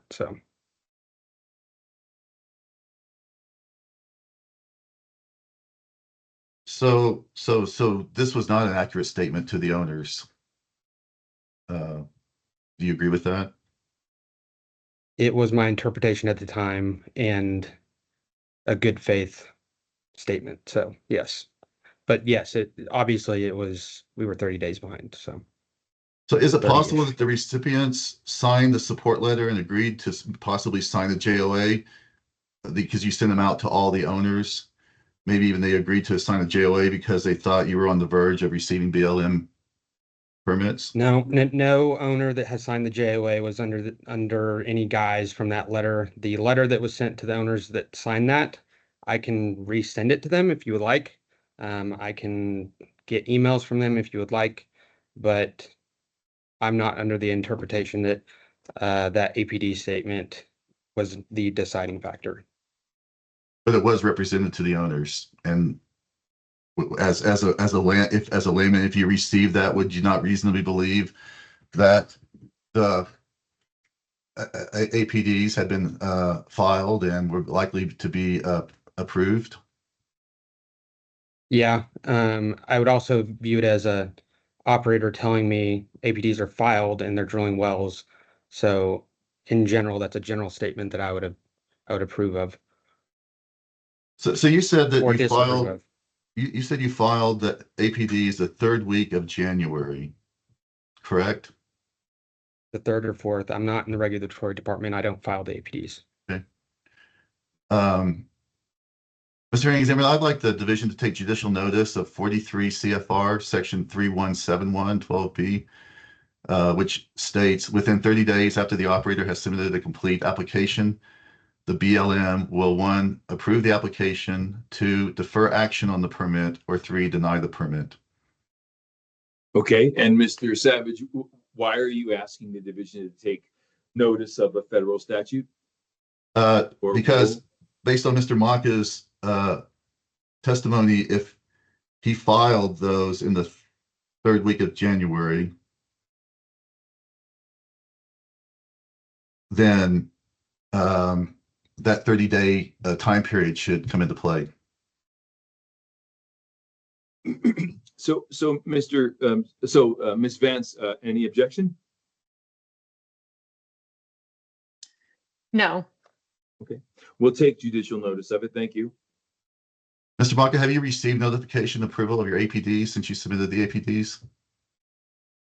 BLM timing for federal permits, we're looking at between 12 to 15 months right now. So unless you request an expedite, so you're no, saying we have not. I am not in the regulatory department. I don't deal with the BLM in terms of APD approvals process. So, Mr. Maka, the BLM maintains public records of when APD applications were received. Are you aware of that? Yes. And this is under reports.blm.gov/reports/AFMSS. Mr. Examiner, I'd like to provide another document that shows when the Mr. Maka's APDs were submitted. So evidence that comes in needs to be relevant and reliable. So let's talk about the relevance of this line of questioning. What are you basically trying to show the division? I'm trying to show that the representations that the APDs were submitted is a misrepresentation. I'm trying to show that the C102s were not filed prior to with the APDs prior to the January 28th hearing, and based on the record of submission, it looks like the APDs were not filed until after the January 28th hearing, and in fact they were filed in February. So that would be. I have a. Well, Mr. Maka, this is not an opportunity for you to speak right now. Go ahead, please. Yeah, so it would be a rebut of the representations that the Permian has made to all the owners, and it would be a rebut to the representation that Mr. Maka has made to the division and regarding when the C102s were submitted and when the applications were submitted. So, okay, I understand that much. I understand. Thank you for the clarification, Mr. Savage. How is that relevant to this competing compulsory pooling contested hearing? Why is that relevant? Because in the original hearing on January 28th, Permian made a huge issue during cross-examination about the status of the APDs, that Permian had an advantage in receiving the APDs, which we are showing is not the case. Okay, all right. So then you're saying that this goes to show that the representation made by Permian regarding their APDs was not factual. That's correct. Thank you. Okay, all right. Okay. So what are you asking me now? I'm asking if I could present a document from the BLM that shows when the applications were submitted and received. Okay, Ms. Vance? I'm going to object to this. This is the division doesn't have jurisdiction over filings with the BLM. So the relevance that we're getting into, the amount of detail Mr. Savage is trying to go into, does not seem pertinent or relevant for this hearing. Okay, so Mr. Savage, we have an objection based on relevance. That so, what's the are you trying to impeach the credibility of the witness? In part, rebut and impeach. Okay, well, you can definitely do that, and you've done that. I don't know that you need to. I don't know that I'm going to allow a document in. The witness has testified according to what you've asked him, and he has explained. Although this is the first time the witness is testifying, so I'm not sure which. What testimony in January are you impeaching?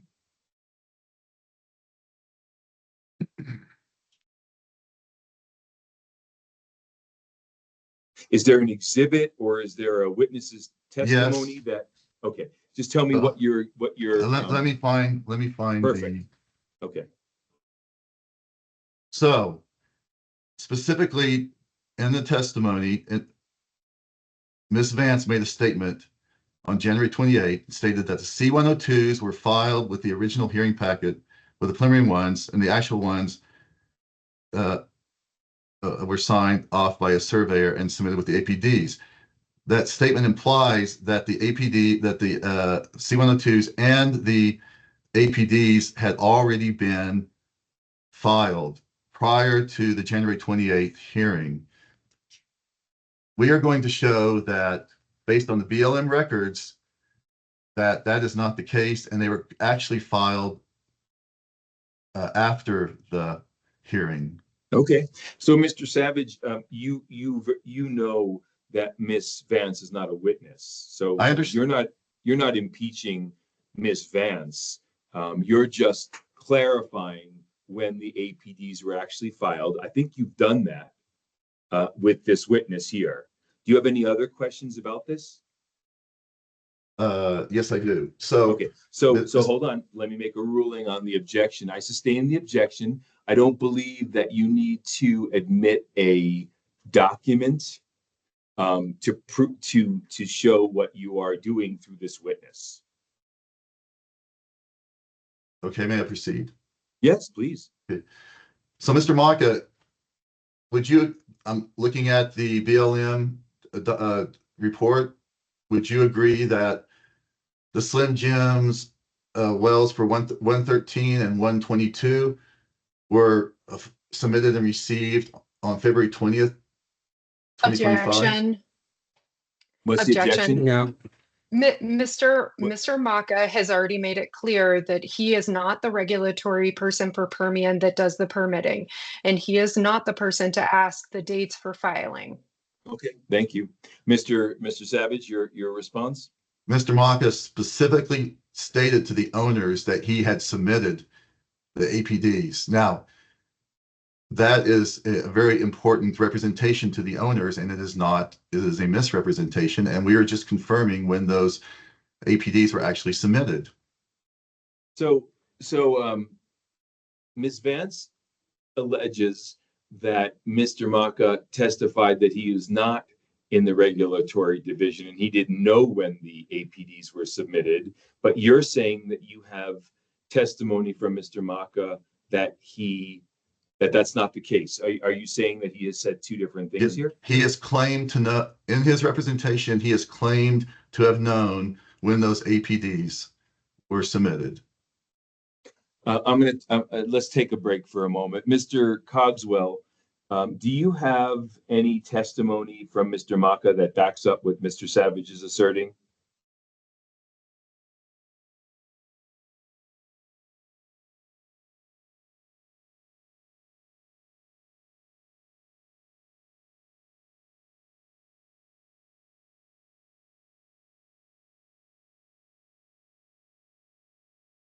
Can you just give me something specific to search for?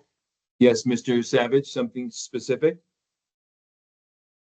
When I asked him if he stated in his letters that the APDs had already been submitted, he acknowledged that that's what he stated. Okay, hold on a second. So thank you, Mr. Savage. Mr. Cogswell, you don't have to look any further.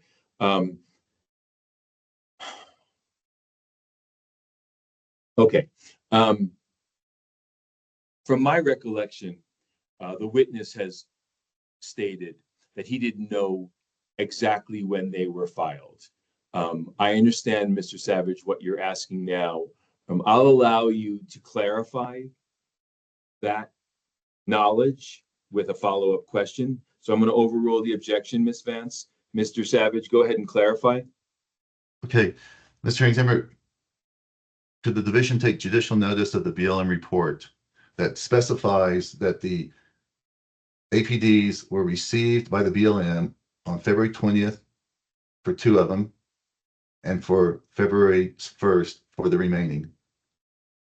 No, we're not taking judicial notice of a report that I don't have in front of me that has been objected to based on relevance. So no, I didn't do that, but you're more than welcome. You have the witness here to ask him questions based on the report. So go ahead.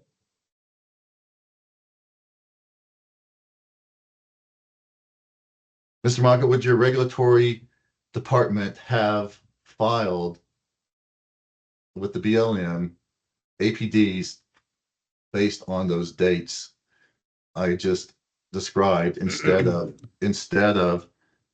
the 3rd week in January or prior, as represented by the letter?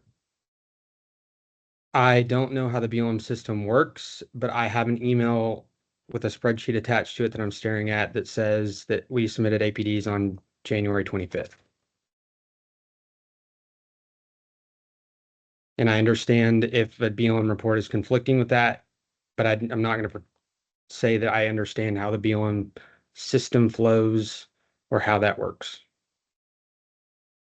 Attorney General, I think that's fair enough. I think we should move on from this. I agree. So go ahead. Mr. Maka, I'd like to direct your attention to Exhibit C2 in your revised hearing packet. Do you see the C102 for the 112H well? C2? C2. I believe those Yep. those are your C102s. Yep.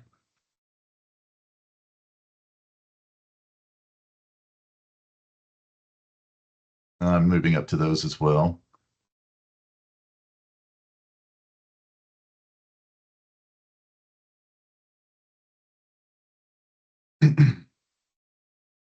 I assume you're familiar with a standard completed C102.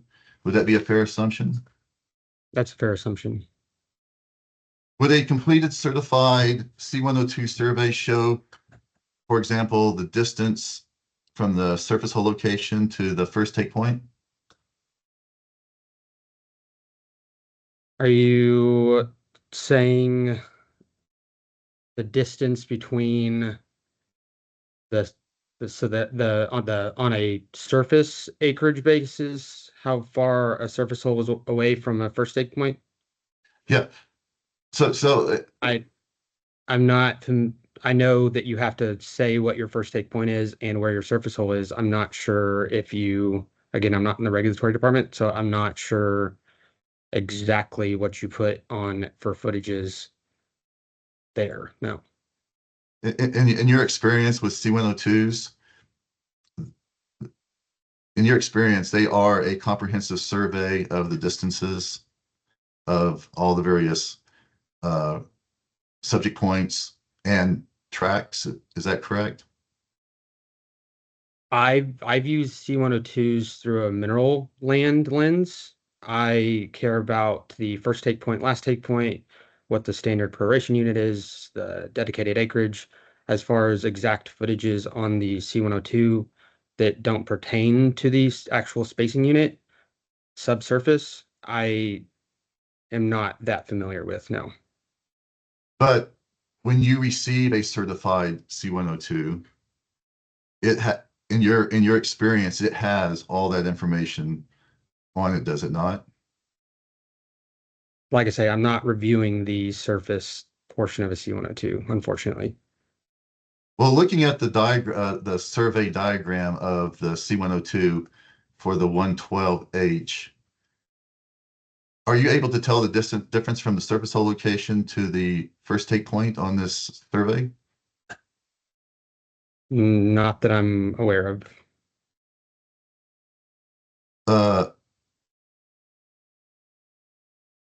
Does the C102 show where the lease tracks have been accurately surveyed? It appears that way, yes. It does? In what way?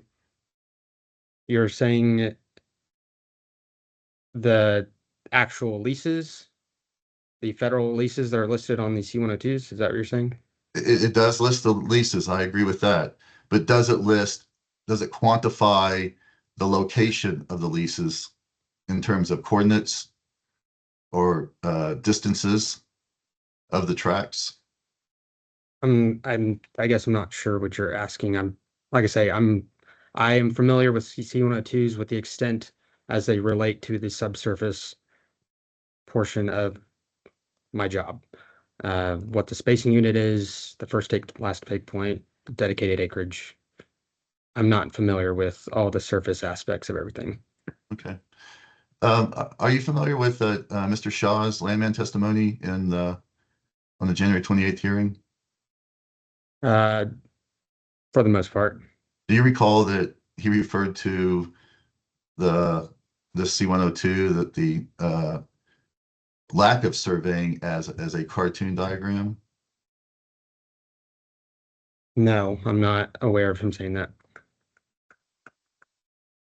Would that be, do you think that would be justified based on the lack of survey information that the C102 provides?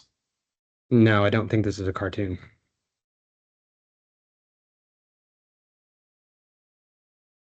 Thank you, Mr. Maka. I direct your attention to Permian Resources Exhibit C4. And is this your well proposal for the third Bone Spring? That is correct. Is it fair to say that your proposal for developing the third Bone Spring was a very recent development? Yes, those were sent on January 9th. So it was not part of your original plan. Is that fair to say? The third Bone Spring, I'm going to direct that question to our geologist reservoir engineers, but the third Bone Spring, that's something that we're very interested in. The second Bone Spring, however, is the primary target in this area. But doesn't your well proposal say that you're proposing the wells in the third bone, or the well in the third Bone Spring in a direct response to VF's plan to develop the third Bone Spring? Is that correct?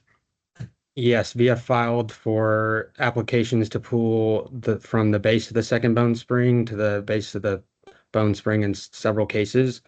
Whereas since there was a depth severance in 14, we were going to keep them all analogous and just pull from the top of the Bone Spring to the base of the second Bone Spring. So part of this is, yes, we have to have competing proposals. So you would never have developed the third Bone Spring. That's not an accurate statement. Except for VF's plan. That's not an accurate statement. But it was in direct response. Is that correct? As I referenced, the second Bone Spring is the primary target in this area. The third Bone Spring is something that our guys are very interested in. I would direct that question to our reservoir engineers, our geologists. And in this letter, you're informing the owners that Permian Resources will be targeting the entire Third Bone Spring as a targeted interval. Is that correct? Can you direct me to that verbiage?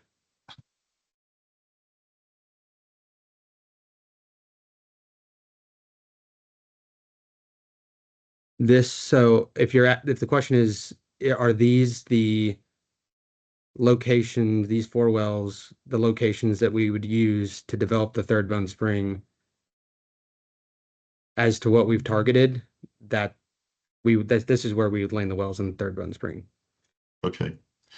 And is it correct that in your pooling applications in cases 25145 through 25148 for the Third Bone Spring, you state that you are pooling the entire Third Bone Spring from the top of the Third Bone Spring to the base of the Bone Spring?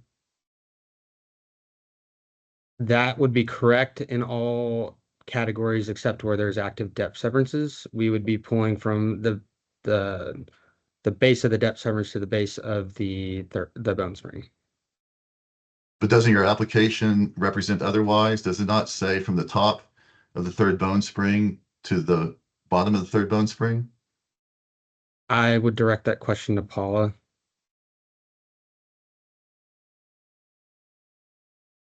Can I direct your attention to the application for 25145 in the hearing packet? Do you know what page that's on? Yeah, it's page 33.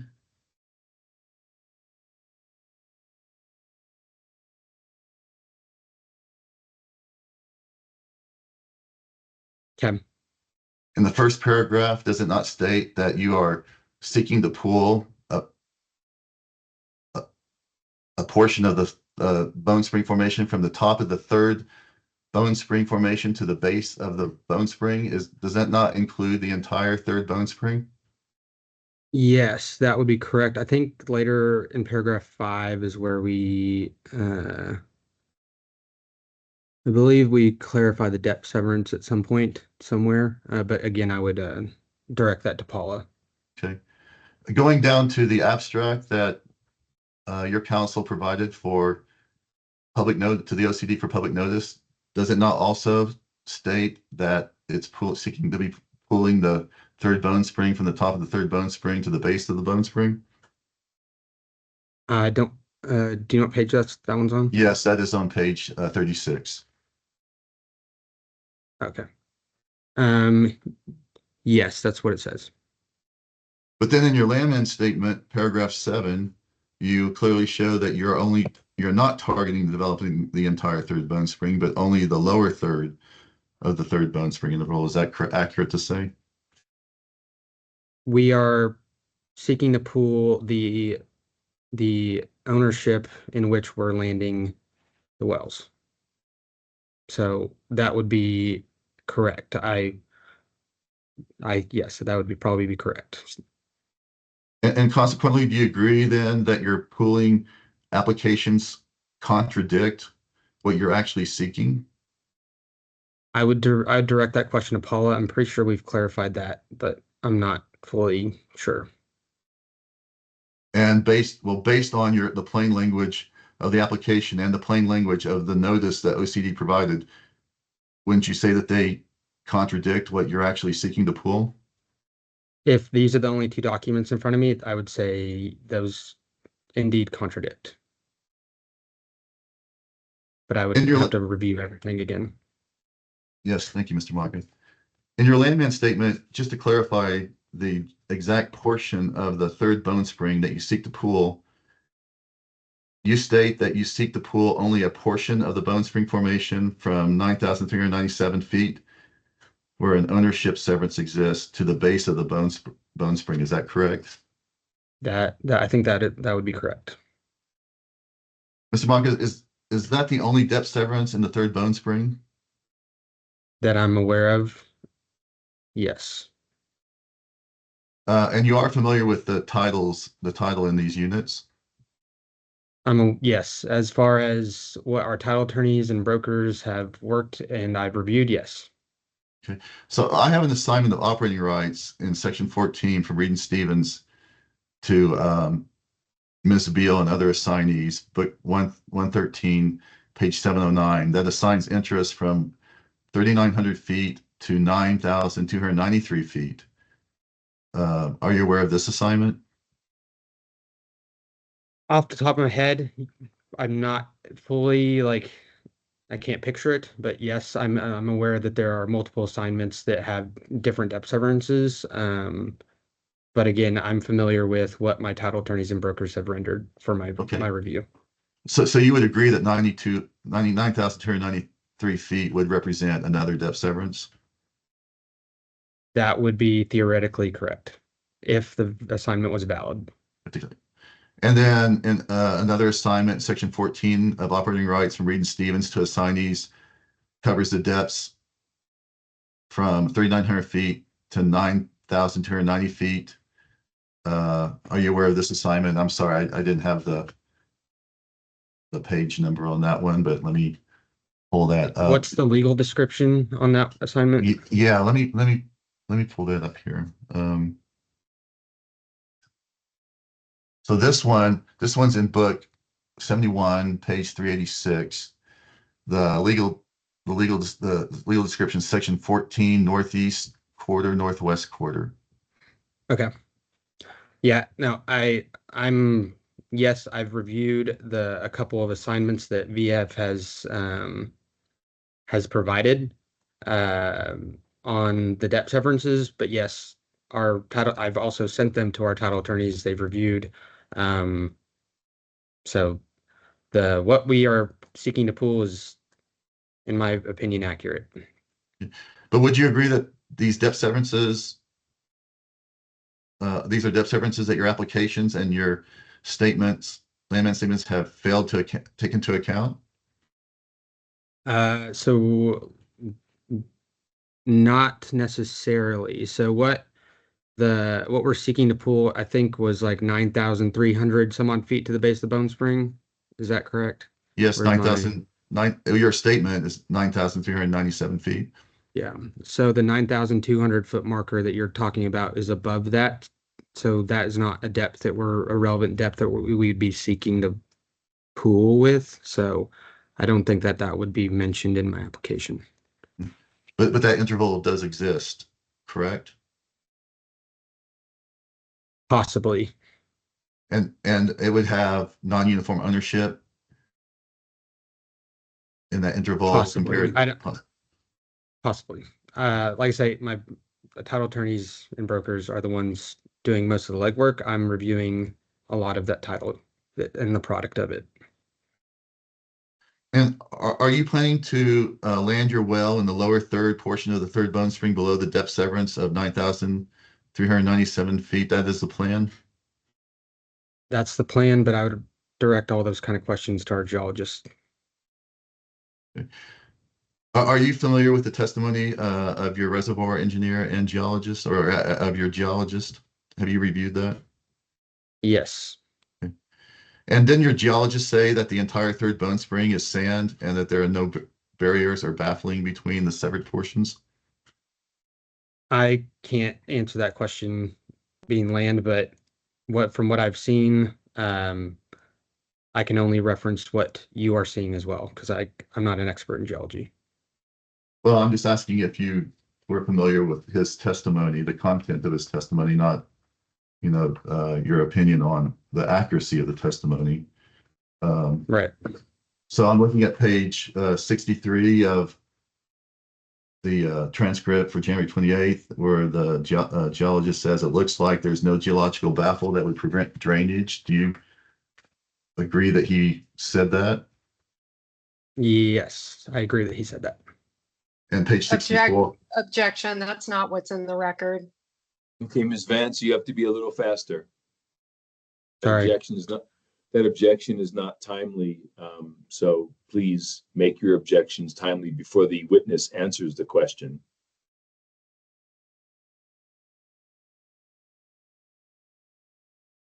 Mr. Savage, go ahead. Well, Mr. Hearing Examiner, I believe that the transcript is in the record. Okay, what are you trying to say? I'm just trying to point out that that was the testimony provided by the geologist. I'm not sure what, okay, I have not, I have, I've already explained to Ms. Vance that when she makes an objection, it has to be timely. It wasn't a timely objection, so you're asking questions, so please continue. Although I am a little concerned that you're asking this witness for his opinion about testimony from another witness. Yes, sir. So the relevance is to lay foundation because a landman determines the ownership between the different intervals and the different severances. And so ownership, production, distributing ownership based on percentages is going to be dependent on what is actually being produced. Okay. Okay, do you want me to continue? Yes, I did. So the objections, it was untimely, so I didn't even make a ruling on it. So why don't you continue? Okay. So, Mr. Maka, are there different owners with different amounts of ownership in the third bone spring above the severance and below the severance? That would be correct. And are you going to land a well in the interval from the top of the third bone spring to the severance to protect the correlative rights of the working interest owners and overriding royalty interest owners who own it in that interval? What's the objection, Ms. Vance? Mr. Maka is a landman. He is not a geologist. These questions have been answered by our geologist, and our geologist will be available later on for Mr. McClure's questions. And if Mr. Savage wants to revisit asking the same questions that he asked during the January 28th, then we can do that. So, Mr. Savage, I don't need to hear from you on this one. I'm sustaining this objection. Please confine your questions to this person's expertise of land. Mr. Maka, does a landman have a responsibility to protect the correlative rights of the owners that it identifies as owning in the unit? Yes, and above that depth severance is not something we view as owning in the unit. Allocation is done off of surface acreage basis according to the Oil and Gas Act. Isn't it true that in other development plans proposed by Permian that have a depth severance in a single reservoir that you proposed as a landman, that you proposed to drill a well both above and below the severance in an effort to protect correlative rights? There has been a vertical well producing above that severance, and that's the cause of that severance for 20 years. It was plugged a couple years ago. It produced, I think, 100 and something thousand barrels of oil. So my interpretation would be the owners above that depth severance have already obtained their reserves. That wasn't my question, Mr. Maka. I asked, isn't it true that in other development plans proposed by Permian Yes, the owners above and below depth severance have the full ability to drill their own wells. Has Permian proposed to drill a well both above and below the depth severance in an effort to protect correlative rights and your other plans? What we have proposed objection. What is the I'm objecting for relevance. It's not clear what Mr. Savage is asking, and it sounds like he's asking about cases outside of the scope of this hearing. Mr. Savage? Yes, I'm asking about Mr. Maka's Permian's plan to account for correlative rights. One option, it sounds like the plan is basically to drill in the lower third of the third bone spring and produce the well, which would produce the upper interval. Or the other option, it seems to me, would be to drill above and below the severance, as they have done in other plans. And for example, the Joker and the Bain wells. Those are examples where Permian has decided that they think they need to protect correlative rights by drilling above and below a severance in a single reservoir. But in this case, comparing it to this case, they've decided to drill only in the lower. So, Mr. Savage, the objection is to relevance. So if we could just stick to the objection here, how is the question about what Permian does in other cases relevant to this case? Because Permian's plan in this case should protect correlative rights. That's a responsibility that the landman has and Permian has under the Oil and Gas Act. So we're laying foundation to show whether or not Permian is going to be able to satisfy protecting correlative rights. Mr. Savage, I'm not arguing with you about about what you just said, but you haven't answered my question now. Twice I've asked this question to you. How is what Permian does in, okay, let's do this. I'm going to leave you with this question, Mr. Savage, and let's take a 5-minute break. How is Permian's actions in other cases, how is it relevant to how they're going to protect correlative rights in this case? I'm going to leave you with that's the question. If you can't answer it, then I'm going to sustain the objection. Okay, so let's come back in 5 minutes. Thank you. Yes, sir. Thank you.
It's 12:28 a.m. We're back on the record, Mr. Savage. Yes, Mr. Examiner, Permian has the obligation to protect correlative rights. Now, there are a couple of options that the OCD recognizes to attempt to do this. One of the options would to be drill above and below if the conditions would allow for it. The reference to the other case shows that Permian has proposed and has provided that opportunity to do something like this to protect correlative rights. In this case, they're opting not to. The question is, why are they opting to drill when in other instances involving a single reservoir, they are opting to drill above and below? It's a comparison, and it's relevant. It's relevant to the ability and attempt to protect correlative rights in this case, to illustrate the context. Well, Mr. Savage, I understand where you're going with this, but I think you can ask your questions in a way that don't necessarily involve other cases. So I understand where you're going with it. We all understand where you're going with it. So just get there, but don't ask this witness about prior cases. So I'm going to sustain the objection. Why don't you reformat your questions to get at the evidence you want without involving those other cases?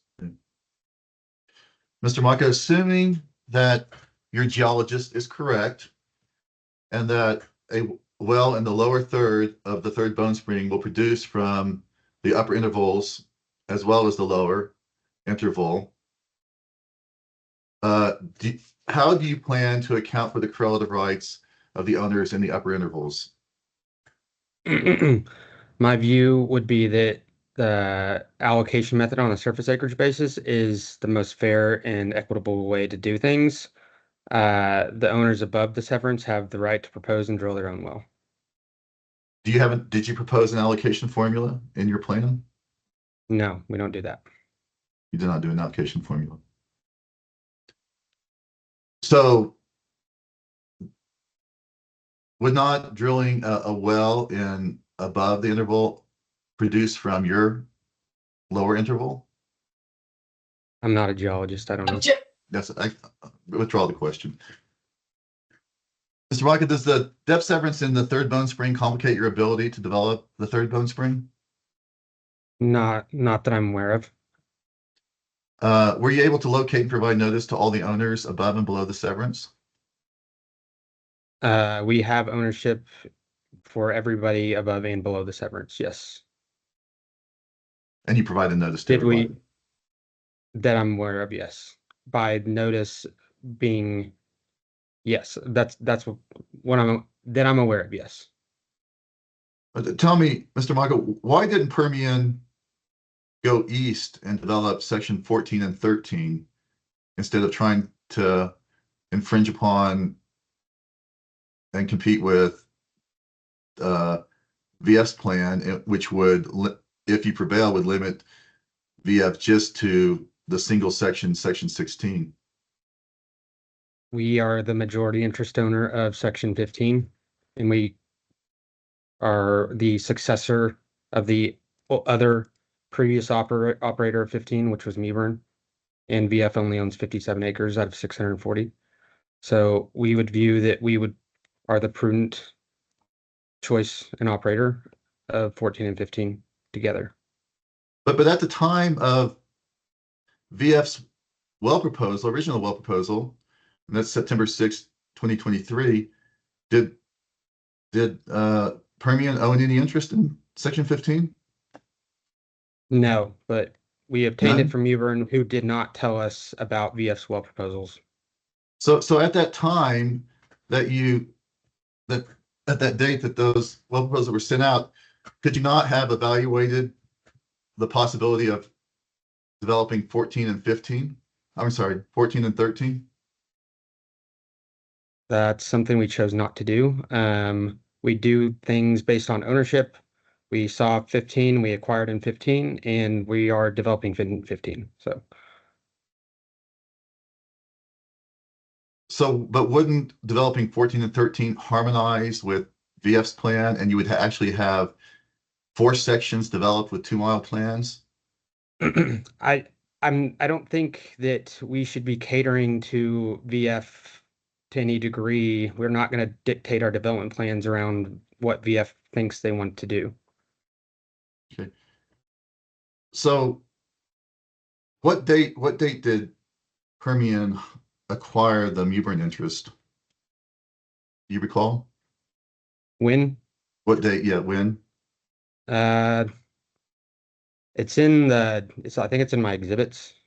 I don't recall exactly. I think we closed maybe it's sometime between April and May, maybe June of 2024.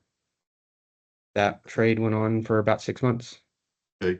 And that looks like, based on the assignment, it looks like June 4th. We agree with that. Did Permian hire anyone after September 6th who had recently worked and had knowledge of, or who hired anyone who had worked for VF Petroleum while they were making their efforts to acquire lease interest in Section 15? That had nothing to do with any of. Yes, there is a VF employee that works for Permian Resources now, but that had nothing, absolutely zero, to do with our development strategy. Yeah, I didn't ask that. I just asked if you had hired somebody from VF Petroleum who had experience working with VF Petroleum during this period when they were developing Section 15. I am unaware if that person had worked on any of these lands for VF. I'm sorry, can you restate that? I'm unaware if that person had worked on anything in this area for VF. I don't know.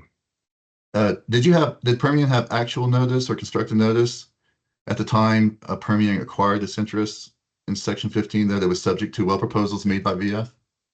No. And when you were performing your due diligence, did Mewburn include VF's well proposals in the transaction file? No. Or did Mewburn ever mention the VF well proposals? No. Mr. Maga, I'd like to direct your attention to Permian's revised rebuttal 1. And that's the last page of that exhibit. Let me pull that up here myself.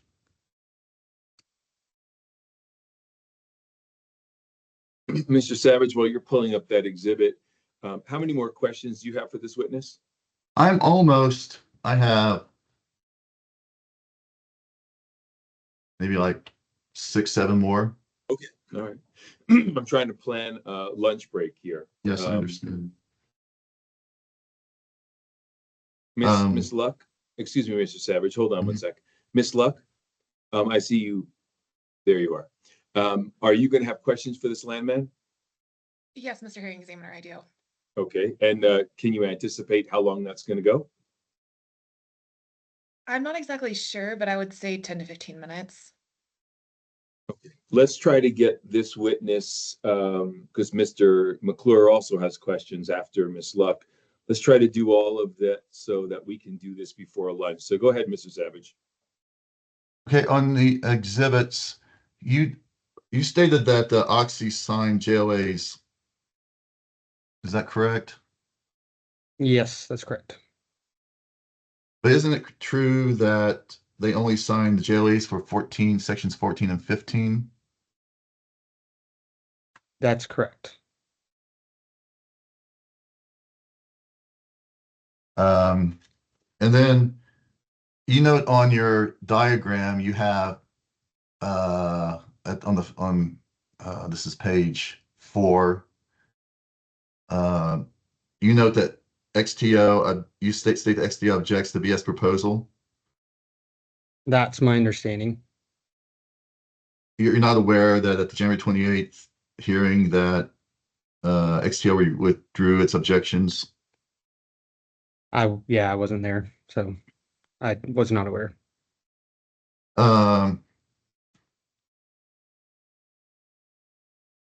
So also on the exhibit, this is on the last page, 6. You state that to date, Permian has not received letter notice of pooling for case numbers 24994 or 24995, correct? Not that I've seen come across my desk, no. Yeah. And actually, Mr. Maka, I reviewed the January 28th transcript and noted the discussion that addressed this oversight. And as I understand, VF Petroleum sent letter notice to Mewburn, from whom you acquired interest. Is that correct? I'm not sure. Okay. And then there was a discussion about addressing this oversight, but it appears this oversight was not addressed. And it's unfortunate in this matter that fell through the cracks. But I'd like to ask you a few questions about this situation. Would you agree that Permian not receiving timely notice is a notice deficiency? I think we would be happy to waive, since we've been abundantly in the know of y'all's plans over the past couple months at this point. Okay. So that would be one option. Permian in this situation could or would waive its right to notice and proceed with the hearing, correct? That's correct. Okay. However, if Permian were adamant about receiving proper notice, would you agree that another option would be to request to postpone the hearing on the basis that notice was not received? So that Mr. notice Savage? yes? Mr. Savage, you're asking this witness legal questions, and I'm going to object to that. Do you have anything else to ask this witness? He's a fact witness.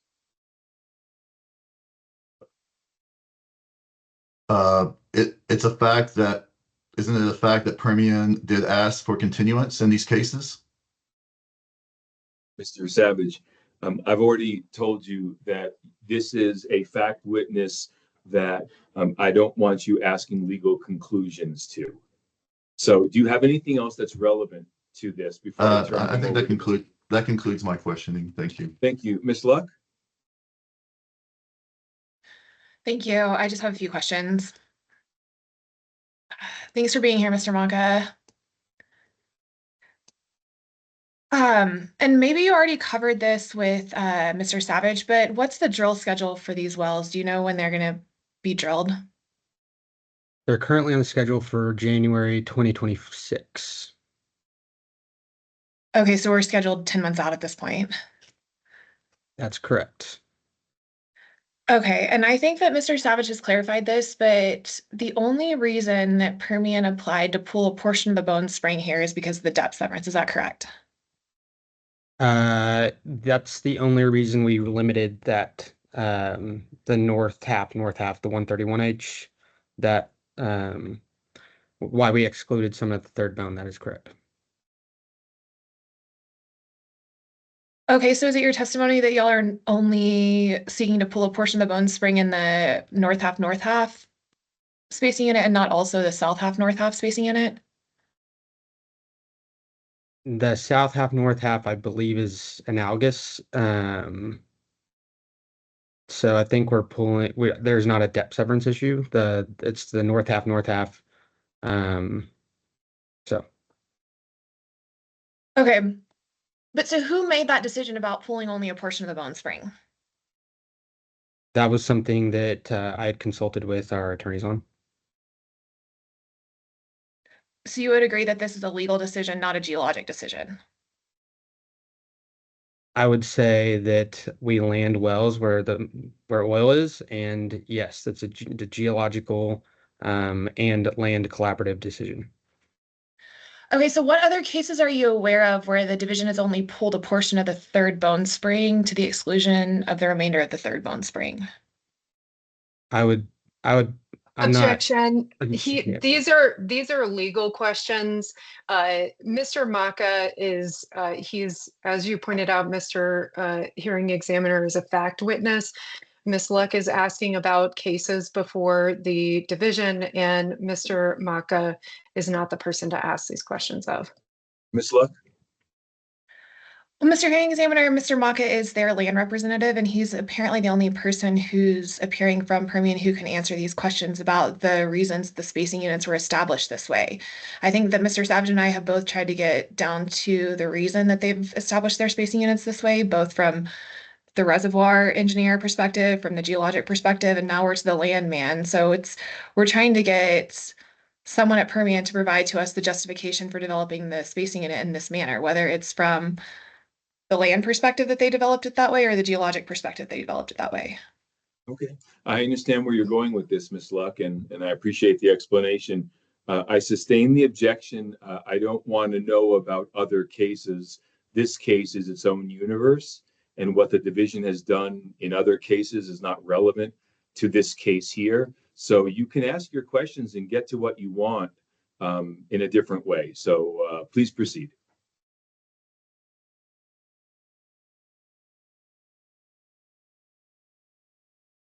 Well, Mr. Marker, are you aware of Ms. Bell's interest in the north half of Section 14? Yes. Okay, I'm going to read to you from your affidavit. So your affidavit says this is your Exhibit C attached with your exhibit packet that was provided to the division. Your paragraph 8 says, Permian has provided notice of this hearing to the vertical offset parties within the pool who are not subject to this pooling application. Permian acknowledges the division's direction of leaving the record open to perfect notice as to case numbers 25145 through 25148. There are no owners solely owning above or below the notated severance. The same owners own above and below the depth severance, however, own in different percentages. I believe that applies to the southern depth severance, not the north half depth severance.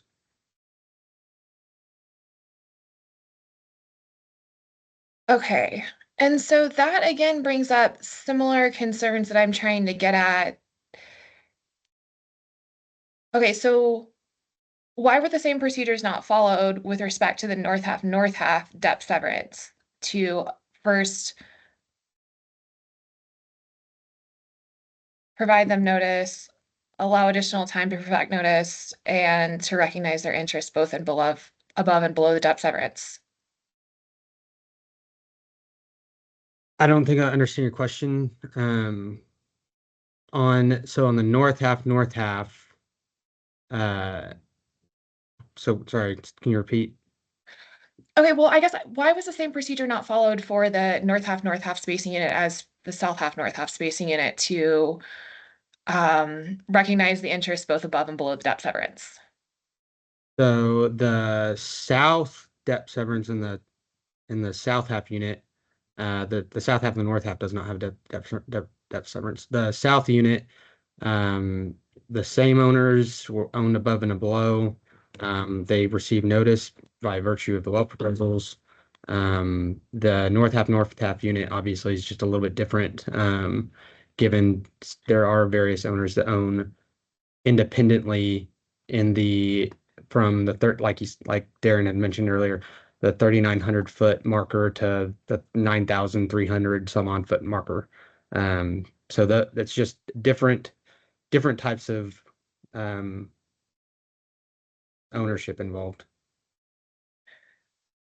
Okay, and that's what I'm getting at. It seems like these cases are being treated a little bit differently. Like there's recognitions that there's depth severances in some of the units, but not all of the units, and all of the interest owners within the third Bone Spring are not being allocated the same. Is that correct? Yeah, in the north half, we are not allocating the ownership where we're landing wells because we allocate based off the Oil and Gas Act on a surface acreage basis. Okay, but I just want to clarify. So if it weren't for the depth severance in the north half unit, would Permian have pooled this as a single spacing unit encompassing the entire third Bone Spring formation? In accordance to the OCD statutes, that's likely what we would be doing, to be comprehensive, just as we pool the entire Bone Spring in other cases, which I don't want to reference other cases at this point. Right, but so has Permian offered an allocation to any of the owners who own above the depth severance? No. Okay, well, I think that's all the questions I have. Thank you. Okay, thank you, Ms. Luck. Mr. McClure. Thank you, Mr. Hearing Examiner. Mr. Marka, based off your previous answers and what's in your landman statement, is it accurate to say that you never actually, that Miss Bell's interests are not referenced anywhere in this exhibit, the original exhibit? That's correct. Okay. But you are aware of Miss Bell's interest at this point, at least. Is that also correct? Yes, yes, sir.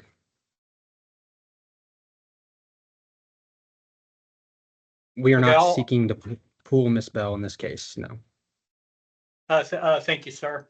Having said that, though, I will, after we're done here, I'll provide you with a list of things I want submitted, and one of them will be to provide a description of Miss Bell's death severance within an amended statement or supplemental exhibit, something along those lines. But we'll talk about that Yes, sir. later. Now, if I can direct your attention to paragraph 7 of your testimony found on page 52 of 227.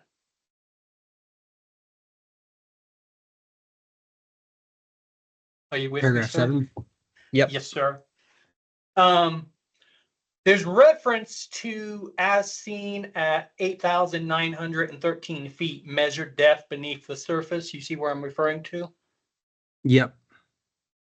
Is this simply a typo, or because it seems like this is what was referenced with your Bone Spring 2 Yeah, so cases? let me Permian 6 pool.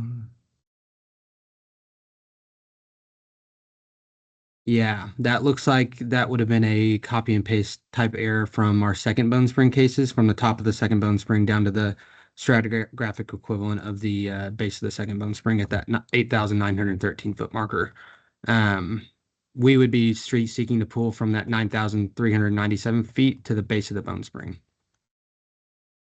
Okay, and the base of the let me think about my question. I'm sorry. Let me say it, even though I never said it. Let me say it the first time, I guess, differently than I was going to. Are you aware of where the base of the Bone Spring is, approximately in this area?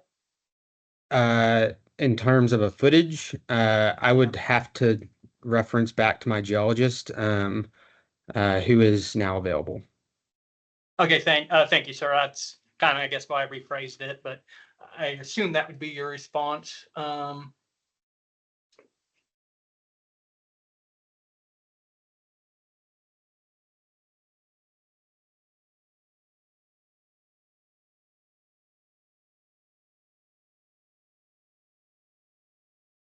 Do you know where Miss Bell's interests are located? The northeast of the northwest quarter of section 14, I believe.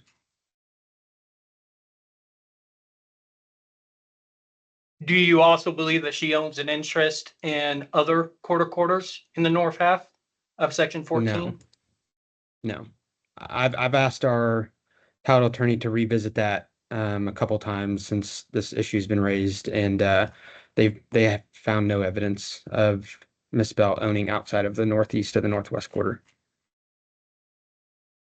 Okay, and did you have an opportunity to review Miss Bell's exhibits? Yeah, the various assignments, yes, which I had sent to our title attorneys. They have not found any valid assignment that would spread her interest outside of that northeast northwest quarter. Okay, thank you, sir. Now, in your paragraph 7, this 9,397 feet that's referenced here, what is that in reference, or where did that feetage come from? I believe it came from a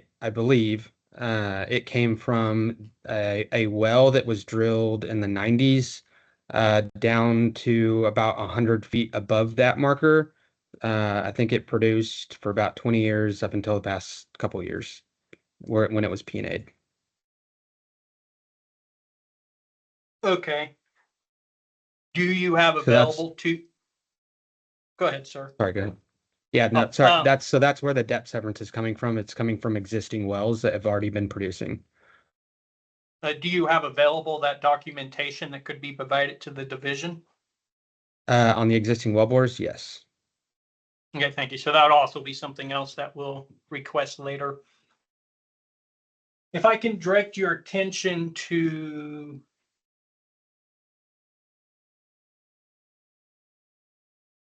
your amended exhibits.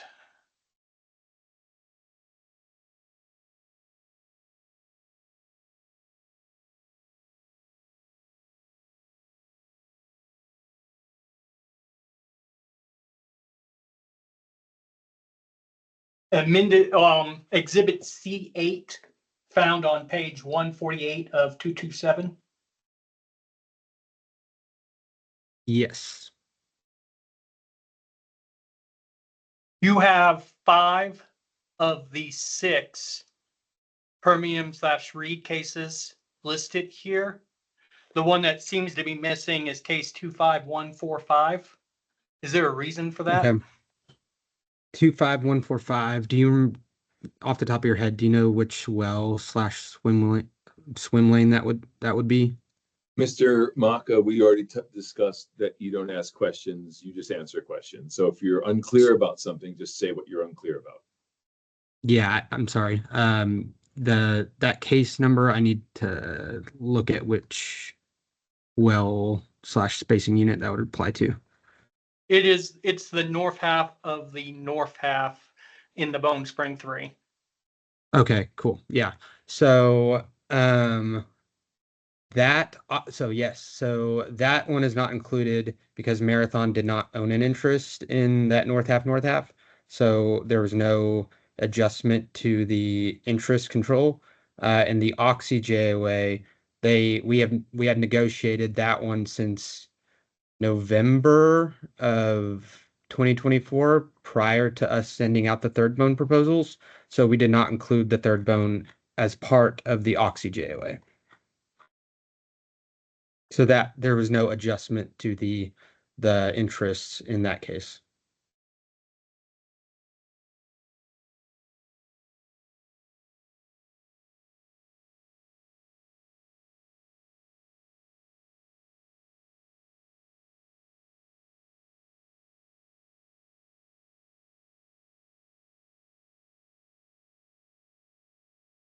Yeah, I'm just looking through your.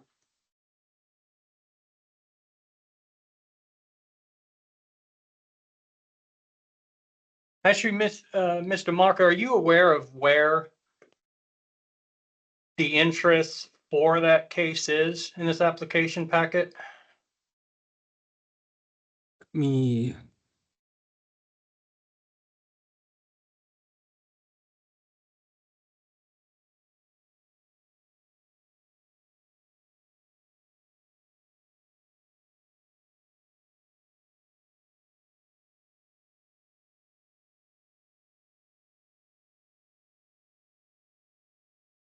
I'm not sure.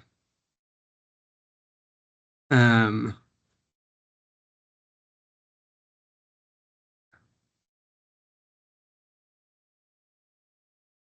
you believe it was part of the original application packet and may have That's got probably left off the correct. amended application packet?